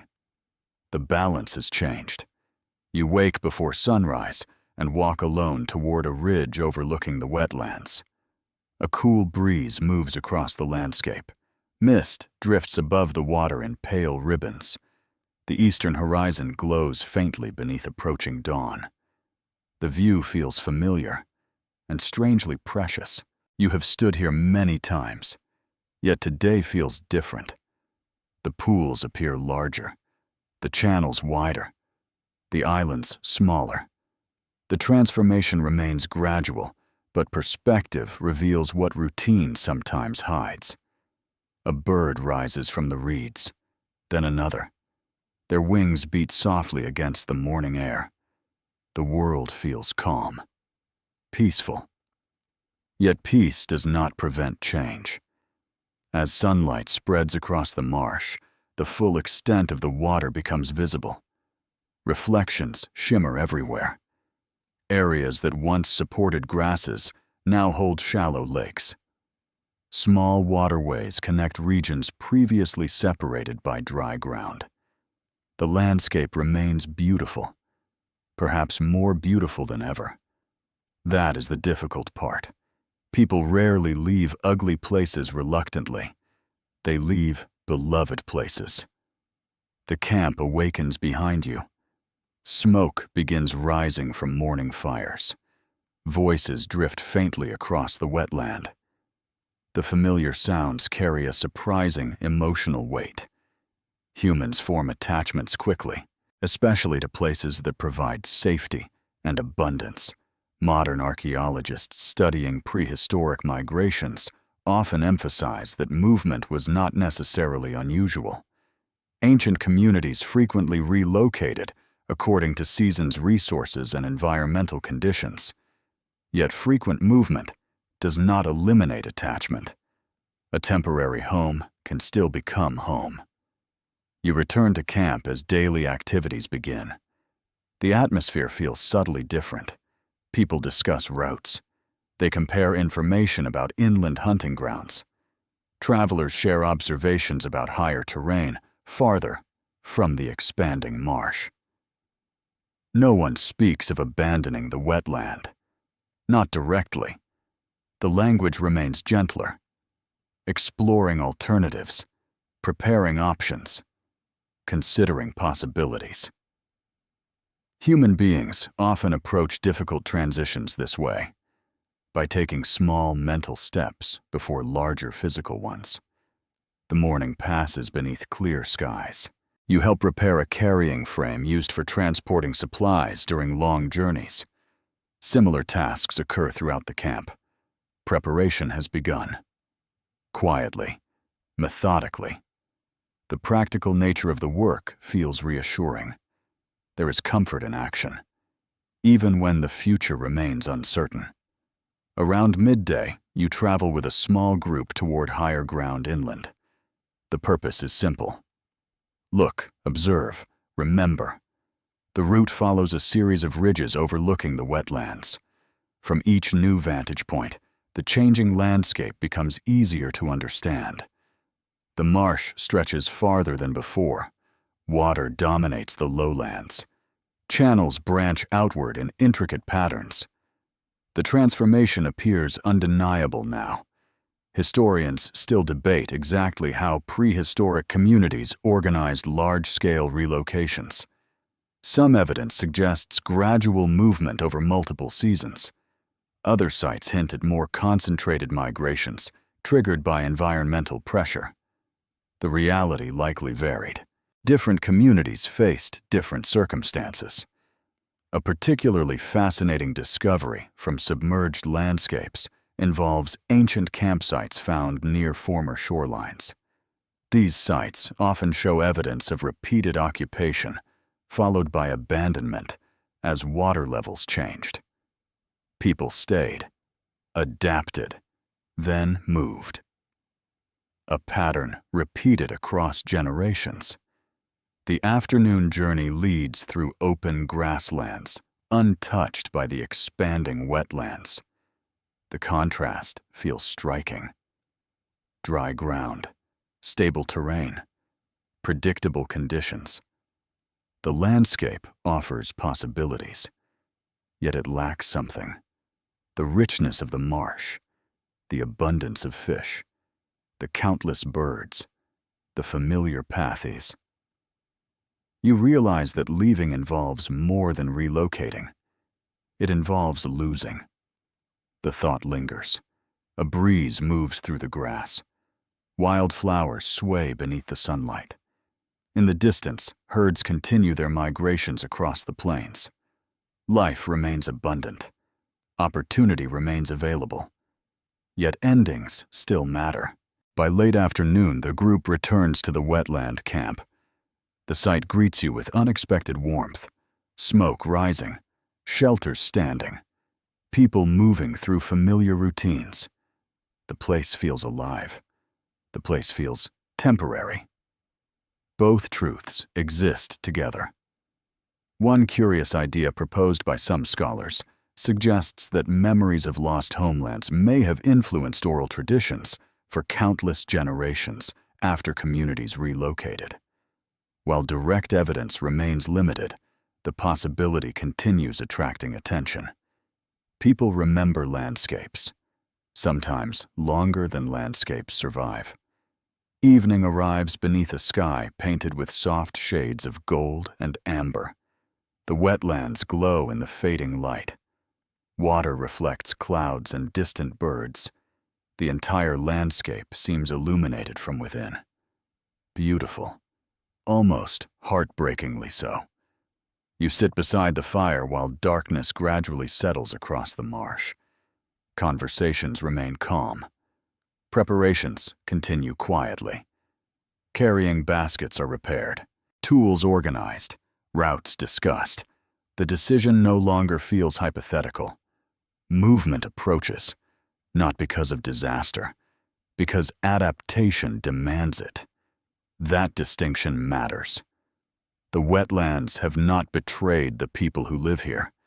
The wetlands are simply becoming something else. Water is reclaiming territory. The land is changing shape. The world continues evolving. The stars emerge overhead. Their reflections shimmer across expanding pools beyond the camp. A cool breeze carries the scent of reeds water and smoke. You close your eyes briefly and listen. The marsh sings its familiar song. Frogs calling, water moving, wind brushing through vegetation. Sounds known by heart. Soon they will belong to memory. Not tonight, not yet, but soon. The ocean remains distant from view, yet its influence surrounds everything. Every widening channel, every flooded path, every expanding pool reflects its slow return. The people will leave, the water will stay, and the landscape that shaped so many lives will begin its long journey toward becoming a forgotten world beneath the sea. The departure begins before dawn. No ceremony marks the occasion, no final speech, no grand farewell. The people simply wake earlier than usual. The fire is stirred back to life one last time. Food is prepared.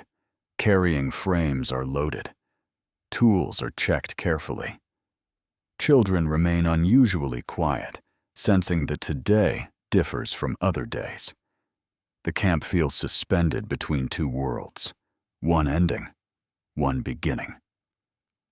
A cool mist hangs above the wetlands as you step beyond the shelter and look across the landscape.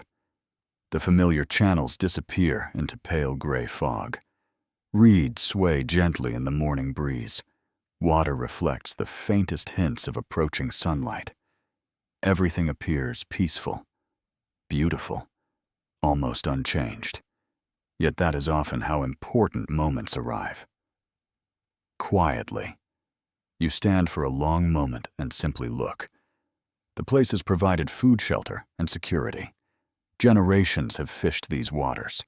Countless evenings have unfolded beside these channels and pools. The wetland became part of daily life. Now, daily life is moving elsewhere. The realization feels strange, not dramatic, not tragic, just deeply human. The first rays of sunlight begin touching the water. Golden reflections spread across the marsh. Birds rise from the reeds in scattered flocks. Their calls echo softly through the mist. The landscape seems to awaken one final time for you. Or perhaps you are simply paying closer attention. People often notice details most clearly when they know they are leaving. The smell of wet earth, the sound of distant birds, the shape of a familiar shoreline. Memory begins collecting treasures before departure. Modern archaeologists frequently study evidence of prehistoric mobility. Ancient communities often moved seasonally following food sources and adapting to environmental conditions. Movement itself was normal.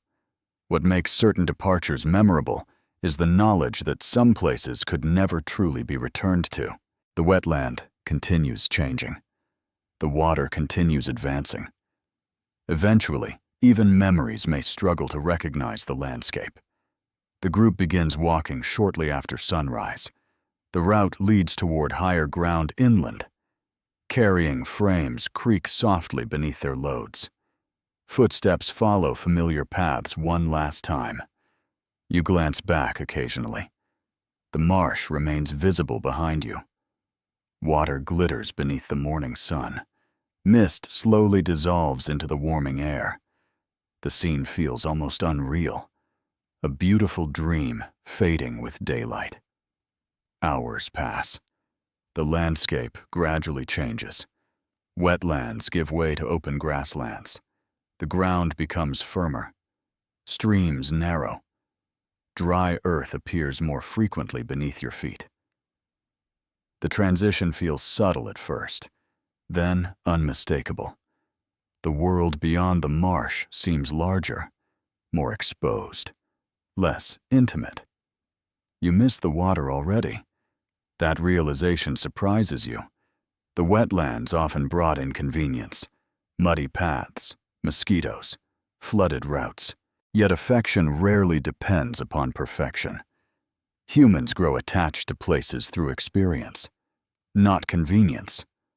Around midday, the group pauses beside a ridge overlooking the lowlands behind them. The view is extraordinary. From this height, the scale of the wetlands becomes clear. Channels weave across the landscape like silver threads. Pools reflect the sky. Islands of higher ground rise from a shimmering network of water. The transformation that once seemed gradual now appears obvious. The marsh dominates the region. You sit quietly and watch. Others do the same. No one speaks for several minutes. Words feel unnecessary. Historians continue debating how prehistoric people emotionally interpreted environmental change. Archaeological evidence reveals adaptation, movement, survival. Emotion is harder to uncover. Bones and tools rarely preserve feelings. Yet it seems unlikely that people left beloved landscapes without reflection. Human nature changes less than technology. One particularly fascinating discovery from the North Sea involves ancient animal bones tools and plant remains recovered from submerged regions once inhabited by humans. Together, these fragments reveal complex ecosystems that vanished beneath rising waters. The sea preserved what the land forgot, an unusual form of memory. The journey resumes. The afternoon brings warm sunlight and gentle winds. Grasslands stretch across the horizon. Herds move in the distance. Birds circle overhead. The world remains rich. Opportunity remains abundant. The future contains possibilities. Yet the past walks beside you. Every hill, every stream, every unfamiliar path invites comparison to the wetland left behind. That is the nature of departure. Part of you always remains elsewhere. As evening approaches, the group reaches a broad plateau overlooking several valleys. The location offers water visibility and protection from flooding. A practical choice. A promising one. Camp begins taking shape. Branches are gathered. Shelters assembled. Fires prepared. The work feels familiar. Comfortingly familiar. Humans carry more than tools during migrations. They carry knowledge, skills, habits, traditions. Home often travels with people more effectively than with places. The fire burns brightly as darkness settles across the plateau. The air feels cooler here, drier, different. You sit beside the flames and gaze toward the distant horizon, where the wetlands lie hidden beyond rolling hills. Out of sight, not out of mind. The stars emerge overhead. Their light fills the sky from horizon to horizon. Without the reflections of countless pools, the night appears darker than before. Yet beautiful in its own way. A new landscape. A new chapter. Researchers still argue about how many generations witnessed the final disappearance of various Ice Age coastal regions. Some communities may have experienced only portions of the transformation. Others likely observed dramatic changes across lifetimes. The timelines remain uncertain. The pattern does not. People adapted. Again and again. That adaptation became one of humanity's greatest strengths. The fire crackles softly. A cool breeze moves through the grasslands. Children sleep. Adults speak quietly. Life continues. The wetlands remain behind you. The ocean continues advancing. The story is not finished. Far from it. Because the land left behind is still changing. Rivers continue feeding expanding waters. Shorelines continue shifting. Familiar places continue disappearing. And somewhere beyond the darkness, a world that once felt permanent is slowly becoming a memory beneath the sea. Years pass, not many at first, then more. The rhythm of life continues as it always does. Children grow taller. New camps are established. Old routes become familiar. The plateau that once felt temporary slowly acquires the comforting signs of routine. People adapt. Humans are remarkably good at adaptation. Yet every so often, someone returns to the lowlands. And each return brings news. The water has advanced farther. The marsh has expanded again. Another path has disappeared. Another landmark stands surrounded by channels. The reports accumulate like drops of rain filling a pond. One by one, they seem insignificant. Together, they reveal a transformation. You join one of these journeys during a warm season, when food remains plentiful and travel feels easy. The route follows valleys and ridges leading back toward the wetlands of earlier years. The landscape feels familiar and unfamiliar, both at once. Grasslands remain where you remember them.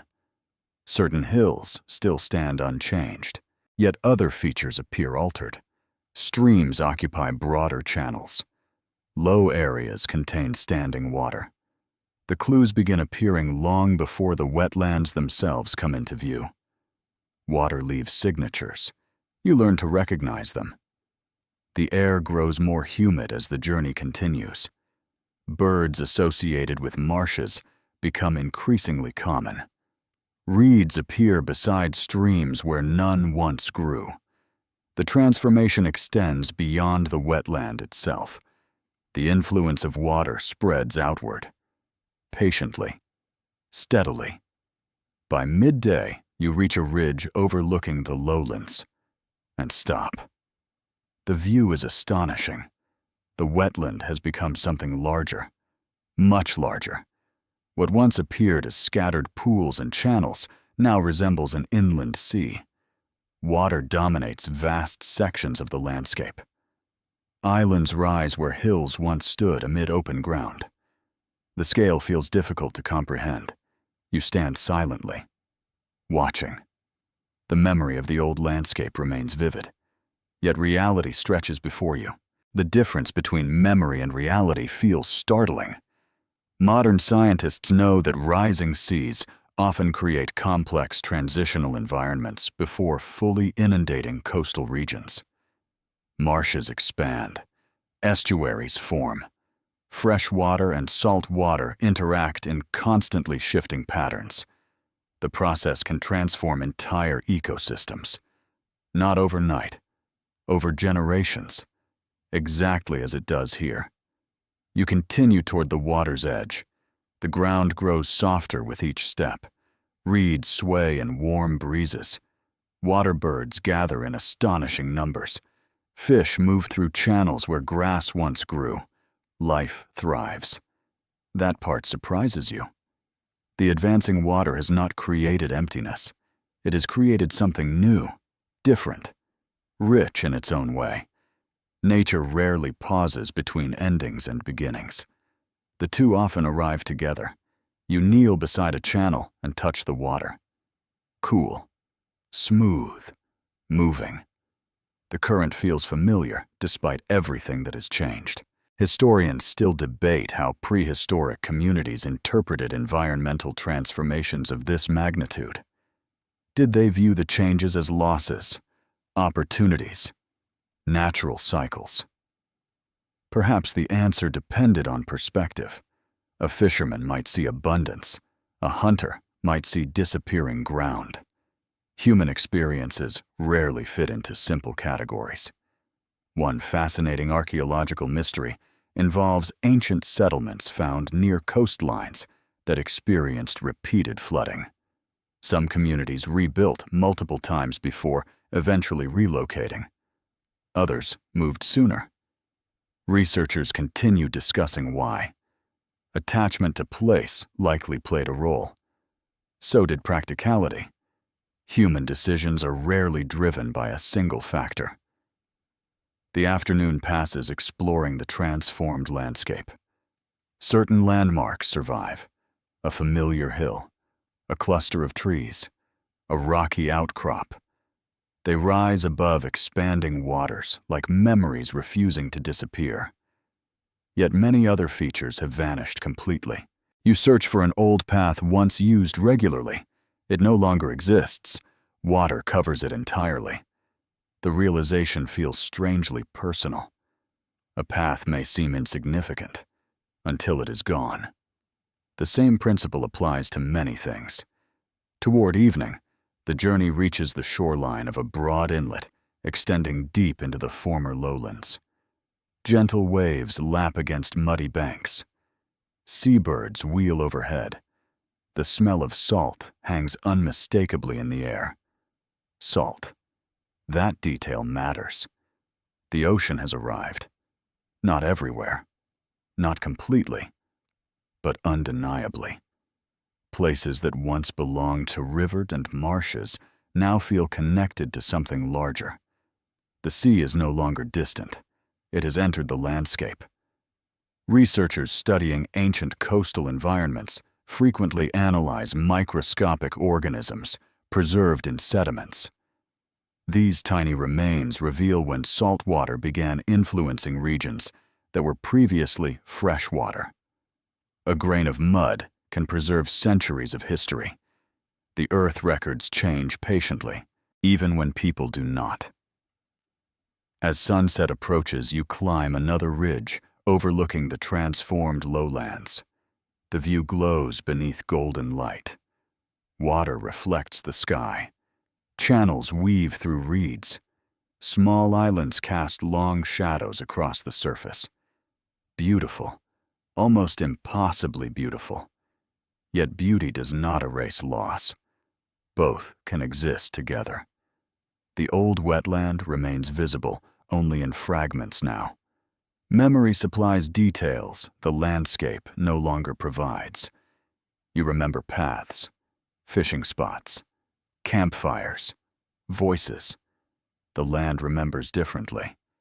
Night approaches. A temporary camp is established upon higher ground. The fire burns steadily against the growing darkness. Smoke drifts upward into a sky slowly filling with stars. You sit beside the flames and think about the transformed world below. The water continues advancing. The process remains gradual.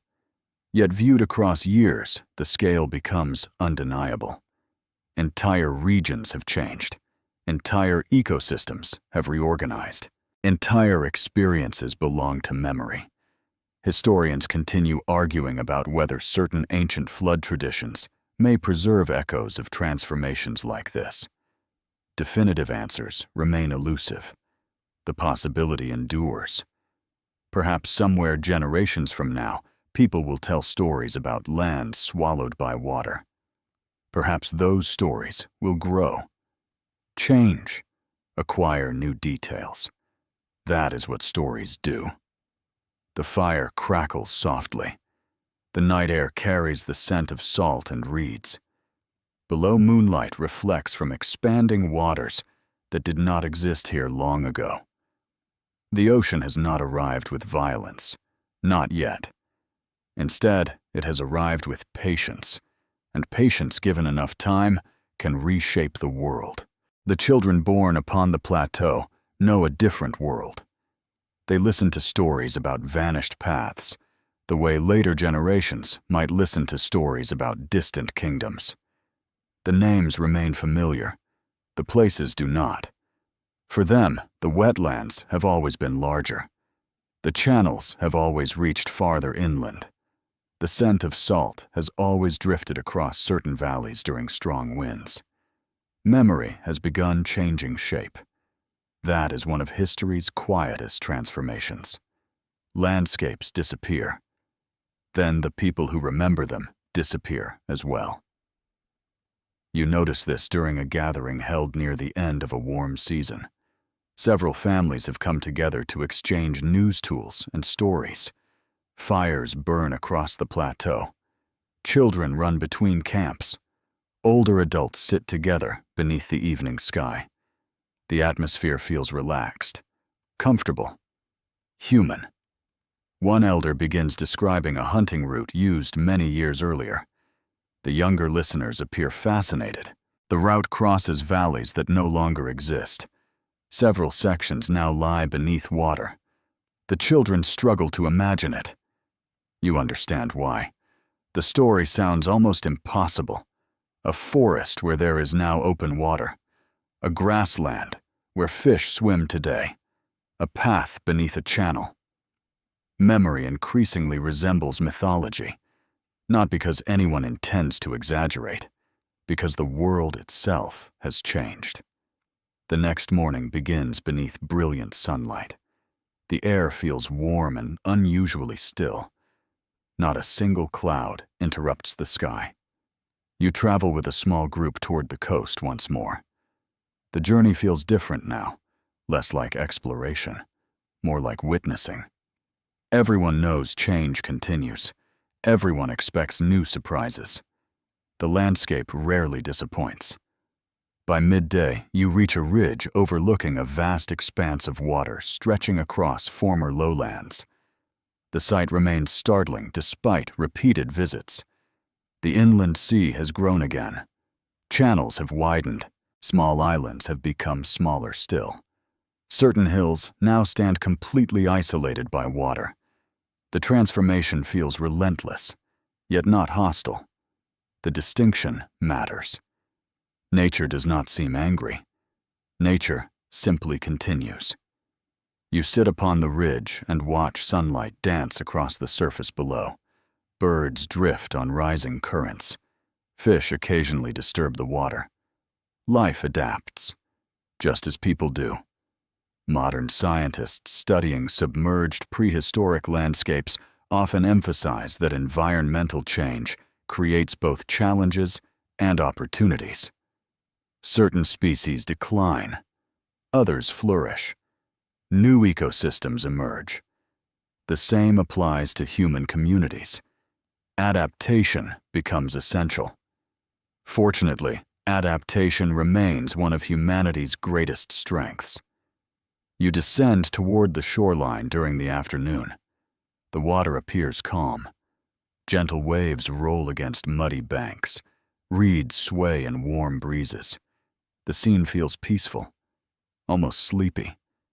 A curious observation catches your attention. Several trees stand partially submerged near the edge of the water. Their trunks emerge from shallow channels. Branches still carry leaves, but the trees appear stressed, uncomfortable, caught between worlds. You pause to study them. The image lingers, perhaps because it feels symbolic. The trees belong to the land. The water disagrees. Researchers have discovered preserved forests beneath modern seas in several parts of the world. Ancient tree stumps occasionally emerge during storms or unusually low tides, revealing landscapes long hidden beneath water. These discoveries often feel surreal. A forest beneath the ocean. A contradiction made real. Historians continue debating exactly how quickly memories of lost landscapes faded within prehistoric communities. Oral traditions can preserve information remarkably well, yet every generation reshapes stories slightly. The process feels inevitable. Memory survives. Details evolve. One particularly intriguing theory suggests that some ancient flood traditions may represent cultural memories carried across dozens or even hundreds of generations. Proving such connections remains difficult. The idea persists. Humans have always been storytellers, and stories travel surprisingly far. The afternoon passes exploring shorelines transformed by rising waters. New bays extend into former valleys. Rivers empty into expanding estuaries. Salt water reaches places once dominated by freshwater ecosystems. The boundaries continue shifting. Nothing remains fixed. Toward evening, dark clouds gather unexpectedly over the horizon. The wind strengthens. Small waves appear across previously calm water. The change feels subtle at first, then less so. Birds alter their flight paths. Reeds bend sharply in the breeze. The smell of rain spreads through the air. Storms remain familiar. Yet something about this one feels different. The water below already occupies vast territories. Strong weather now affects larger surfaces than before. The landscape responds accordingly. You climb back toward higher ground as the first drops begin falling. Cool rain strikes your skin. The storm arrives quickly. Not violent, but determined. The water darkens beneath the clouds. Wind drives small waves toward the shore. Rain blurs distant islands and channels. The transformed lowlands seem almost oceanic now. That realization feels important. A threshold has been crossed. Not a dramatic threshold, a meaningful one. The fire burns beneath shelter later that evening, while rain continues outside. People gather close together. The atmosphere encourages conversation. Stories emerge naturally, as they often do during storms. Several elders describe places that no longer exist. Children listen carefully. Questions follow. Where was the river? How large was the forest? Could people really walk there? The answers sound increasingly unbelievable, yet they remain true. At least, mostly true. Memory and imagination have begun intertwining. The process feels unavoidable. The rain eventually weakens. The wind softens. Night settles across the plateau. You step outside briefly and look toward the darkness where the transformed lowlands lie hidden. The scent of wet earth fills the air. Stars begin appearing through breaks in the clouds. Everything feels calm again. The storm has passed. The water remains. That simple fact captures the larger story unfolding across generations. Storms come and go. Seasons change. People move. Children grow older. Meanwhile, the ocean continues its patient advance. One shoreline at a time. One valley at a time. One memory at a time. And the world remembered by the oldest voices is becoming harder for the youngest to imagine. The oldest storyteller dies during winter, not during a storm, not during a hunt, not during any dramatic moment that future generations would remember vividly. The elder simply goes to sleep one evening and does not wake the next morning. The event feels deeply human, quiet, gentle, final. For many years, that voice carried memories of landscapes few others still remembered, forests that no longer stood, valleys now hidden beneath water, rivers whose courses existed only in stories. Now those memories become something different, secondhand, passed down, retold. The change feels significant because the disappearance of a landscape happens twice. First in the world, then in memory. The winter passes slowly. Cold winds sweep across the plateau. Frost covers the grass each morning. Ice forms along the edges of streams. The transformed lowlands below remain visible on clear days, shimmering beneath pale sunlight.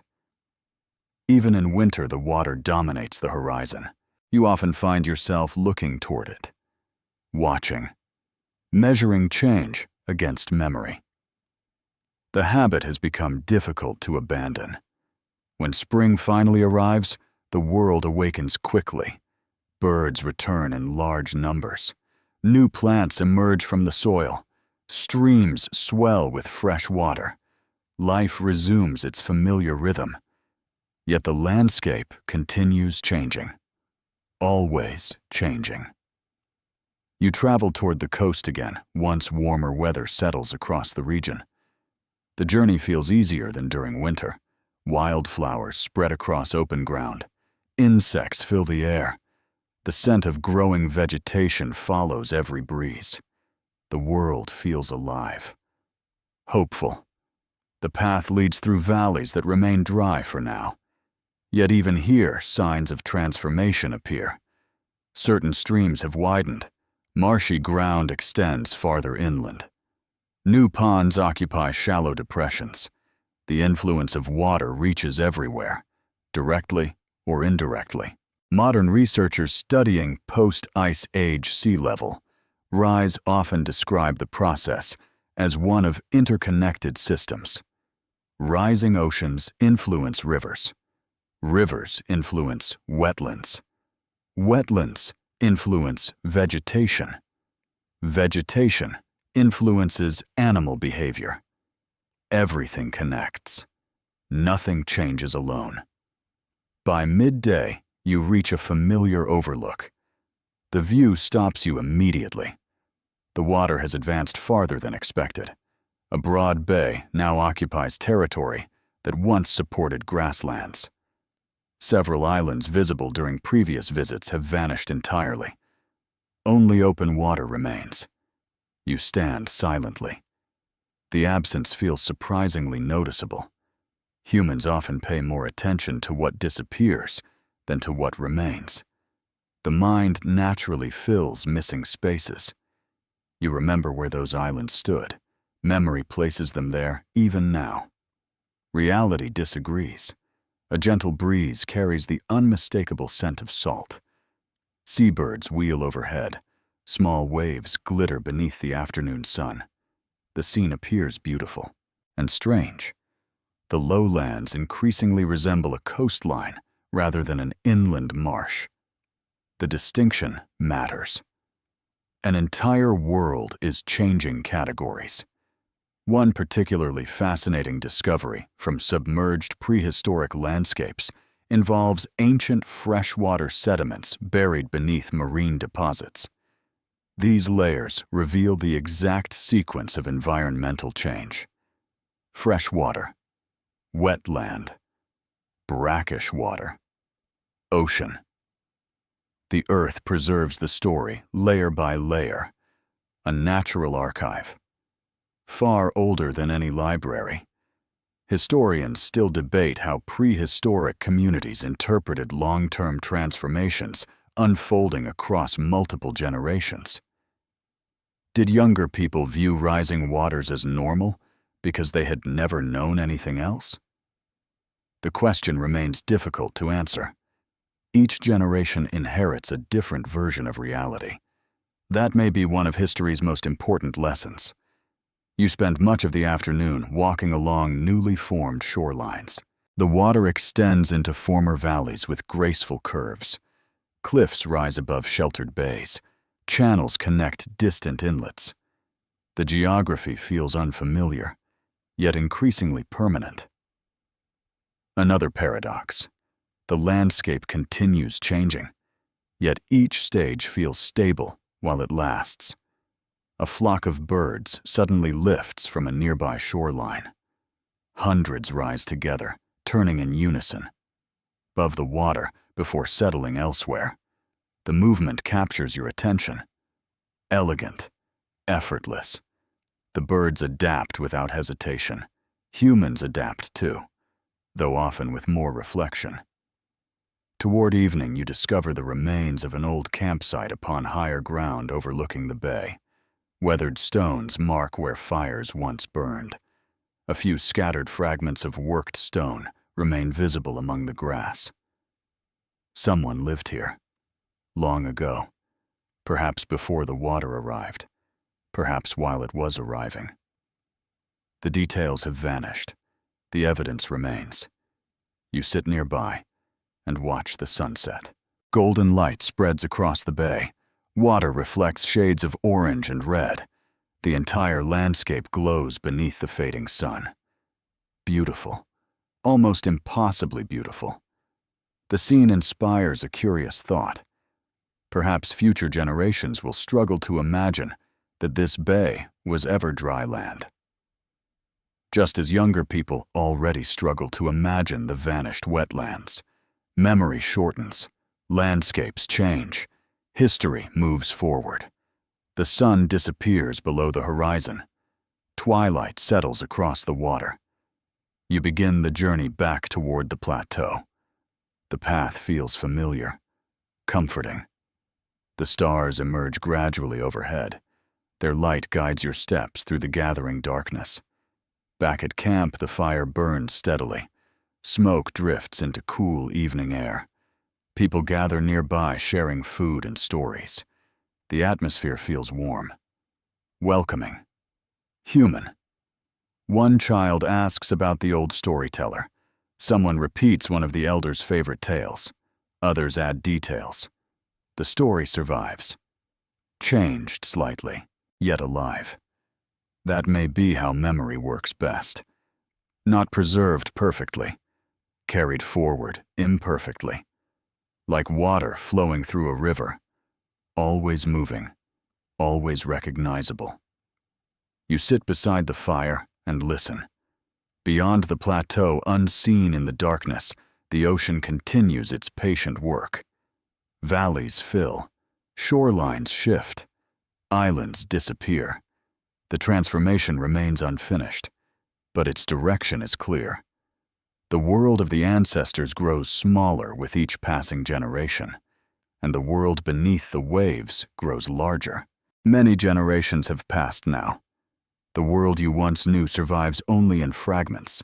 Some fragments remain in stories, others remain in memory. A few remain in the landscape itself. Most have vanished. The children who once listened beside campfires have become elders themselves. They tell stories to new listeners. They describe forests beneath the sea rivers, hidden below open water, and hunting grounds swallowed by expanding bays. Some listeners believe every detail. Others quietly wonder whether the stories have grown larger over time. That uncertainty feels natural. History often lives somewhere between memory and imagination. You travel less frequently now, yet the coastline continues drawing your attention. Something about the transformed world inspires reflection. Perhaps because you have witnessed so much change. Perhaps because you remember. One clear morning, beneath a sky washed clean by recent rain, you decide to visit the coast again. The journey feels familiar despite the passing years. The route crosses ridges overlooking valleys, shaped by countless seasons. Grasslands sway beneath the breeze. Birds circle overhead. The scent of wild plants drifts through the warm air. The landscape remains beautiful. Different, but beautiful. As you approach higher ground overlooking the coast, the sound reaches you first. Waves, a sound once distant, now common. The ocean has become part of everyday life. You climb the final ridge and stop. The view stretches endlessly. Water dominates the horizon. Large bays occupy former lowlands. Islands dot the surface. Shorelines curve gracefully through the landscape. Rivers flow into the sea through broad estuaries. The transformation is complete enough that younger generations would struggle to imagine anything else. To them, this is simply how the world looks. Normal, familiar, permanent. The thought makes you smile. Humans never stop believing permanence has finally arrived. History gently disagrees. You sit upon the ridge and watch sunlight sparkle across the water. The breeze carries salt and the distant cries of seabirds. Small waves flash silver beneath the afternoon sun. The scene feels peaceful. Yet beneath that peace lies a hidden world. A lost world. The rivers remain there. The forests remain there. The campsites remain there. Not alive, not visible, but present, sleeping beneath layers of sediment and water. Modern archaeologists would one day spend enormous effort searching for those hidden landscapes. Using sonar underwater surveys and careful excavation, they would slowly reconstruct portions of the vanished world. Not all of it, never all of it, but enough to reveal astonishing truths. The ocean does not erase everything. Sometimes it preserves. You descend toward the shoreline. The beach consists of sand shells and smooth stones, shaped by countless waves. Water laps gently against the shore. Tiny creatures move between pools left by the retreating tide. Everything appears ordinary, yet ordinary places often contain extraordinary histories. You kneel and pick up a small stone. Simple, unremarkable. Still, it reminds you of something. Every object carries a story longer than itself. The stone existed before the wetlands, before the bays, before the migrations, before the stories. Nature thinks in timescales humans rarely comprehend. Historians continue debating how accurately oral traditions preserve ancient events. Some stories change dramatically. Others maintain surprising details across generations. The process fascinates researchers, and rightly so. Memory may bend, yet it often refuses to break completely. One especially curious discovery from submerged prehistoric regions involves ancient tools recovered by fishermen dragging nets across the seafloor. Stone implements occasionally emerge from places now covered by water, offering direct evidence that people once lived there. A tool, a footprint, a fragment of bone. Sometimes, entire worlds survive through tiny clues. The afternoon passes slowly. You walk along the shoreline, observing birds, waves, and distant islands. The weather remains pleasant. A steady breeze cools the air. The ocean glimmers beneath sunlight. Everything feels settled. The great transformation has largely occurred, not finished entirely, but established. The sea now defines the landscape. The old lowlands belong to memory. Toward evening, clouds gather along the horizon. Their shadows move across the water, creating shifting patterns of light and darkness. You sit upon a driftwood log and watch. The moment encourages reflection. You think about the stories told around ancient fires. The wetland camp, the flooded paths, the expanding channels. The first signs of change. At the time, none of those moments seemed historic. They were simply life. History often looks different while it is happening. Researchers still argue about countless details surrounding the end of the Ice Age. How quickly did certain coastlines disappear? How did different communities respond? Which stories preserve real memories? Many questions remain unanswered. Perhaps they always will. Mystery survives remarkably well. The sun begins descending toward the horizon. Orange light spreads across the sea. The islands become dark silhouettes against the glowing water. Seabirds drift toward nesting areas. The breeze softens. Beautiful, quiet, timeless. Yet time remains the central character in this story. Not kings, not battles, not empires. Time.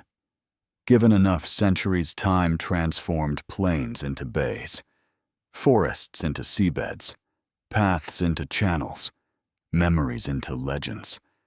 The first stars appear overhead as darkness approaches. You begin the journey inland. The shoreline fades behind you. The sound of waves grows fainter. The world feels calm, complete, and somewhere beneath the water, hidden from sight, but not entirely forgotten, rests the lost landscape that shaped generations of human lives. a world waiting patiently for future people to rediscover it. The ocean appears endless tonight. You stand upon a quiet shoreline as evening settles across the water. Gentle waves roll toward the land and retreat again. The rhythm feels ancient, familiar, unhurried. A cool breeze carries the scent of salt across the coast. The sky glows softly with the last colors of sunset. Orange fades into gold. Gold fades into blue. One by one, the first stars emerge above the horizon. The world feels peaceful. It is difficult to imagine that beneath those dark waters lies another world entirely. Yet it does. Far below the surface rest valleys where rivers once flowed. Forests once stood there. Wetlands once shimmered beneath the morning sun. Animals crossed vast grasslands where fish now swim. People lived there too. They walked paths now hidden beneath the sea. They gathered around fires, raised children, followed herds, shared stories, loved familiar places, and eventually left them behind. The transformation did not happen in a single day. Despite the title of tonight's journey, the ocean never truly disappeared, nor did it suddenly return. Instead, the change unfolded through thousands of ordinary mornings. A wider channel, a flooded path, a larger marsh, a distant shoreline inching inland. Small observations accumulated into great history. That may be the most remarkable lesson of all. The largest changes in human history often arrive quietly. A generation barely notices. Their grandchildren notice more. Their descendants inherit an entirely different world. You sit upon the shore and watch moonlight spread across the water. The sea reflects the sky. The boundary between them grows difficult to see. Modern people often imagine history through dramatic events, battles, empires, revolutions. Yet some of the most important chapters unfolded without armies or kings. The rising ocean changed migration routes, reshaped ecosystems, separated continents, created coastlines that millions of people would eventually call home. Entire civilizations would grow along shores that did not yet exist. All because ice melted, water moved, and the world changed shape.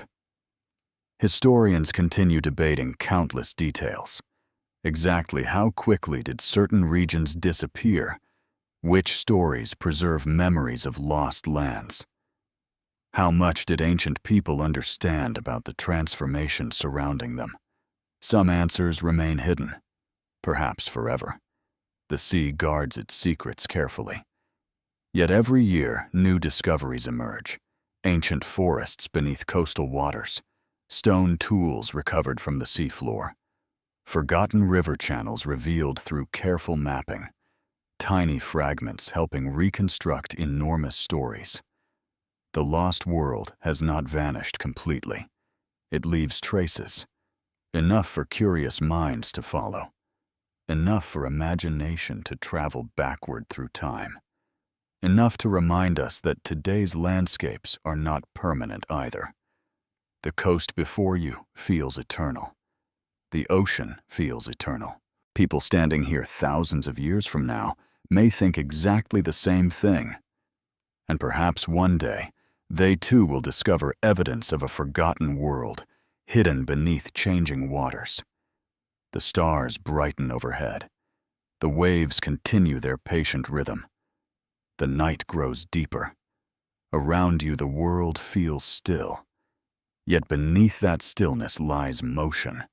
The same motion that carried glaciers away, raised oceans, created islands, and transformed memory into legend. You take one final look across the dark sea. Somewhere beneath the surface sleep ancient rivers, ancient forests, ancient footsteps, entire landscapes waiting in silence, not lost completely, only hidden. And perhaps that is comforting, because nothing from tonight's journey truly disappeared. It changed. The people adapted. The stories survived. The land transformed. History moved forward, as it always does. Now the shoreline grows quieter. The wind softens. The waves seem gentler than before. The stars spread across the sky like distant lanterns. You imagine the old wetlands one last time. The reeds moving in the breeze. The birds rising at dawn.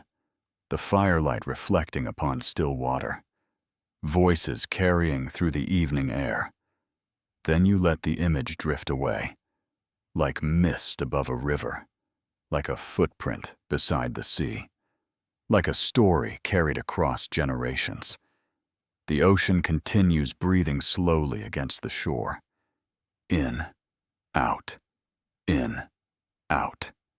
The rhythm never rushes, never hurries. It simply continues, much like history itself.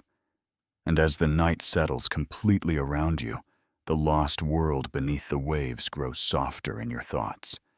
The rivers fade, the forests fade, the distant campfires fade. Only the calm remains, the cool breeze, the sound of water, the gentle glow of stars above a sleeping sea. And with that peaceful image resting quietly in your mind, you allow the ancient coastline to slip beyond the horizon of memory. The ocean watches. The stars watch. The night carries everything gently forward, and somewhere beneath dark waters, a forgotten world sleeps peacefully still.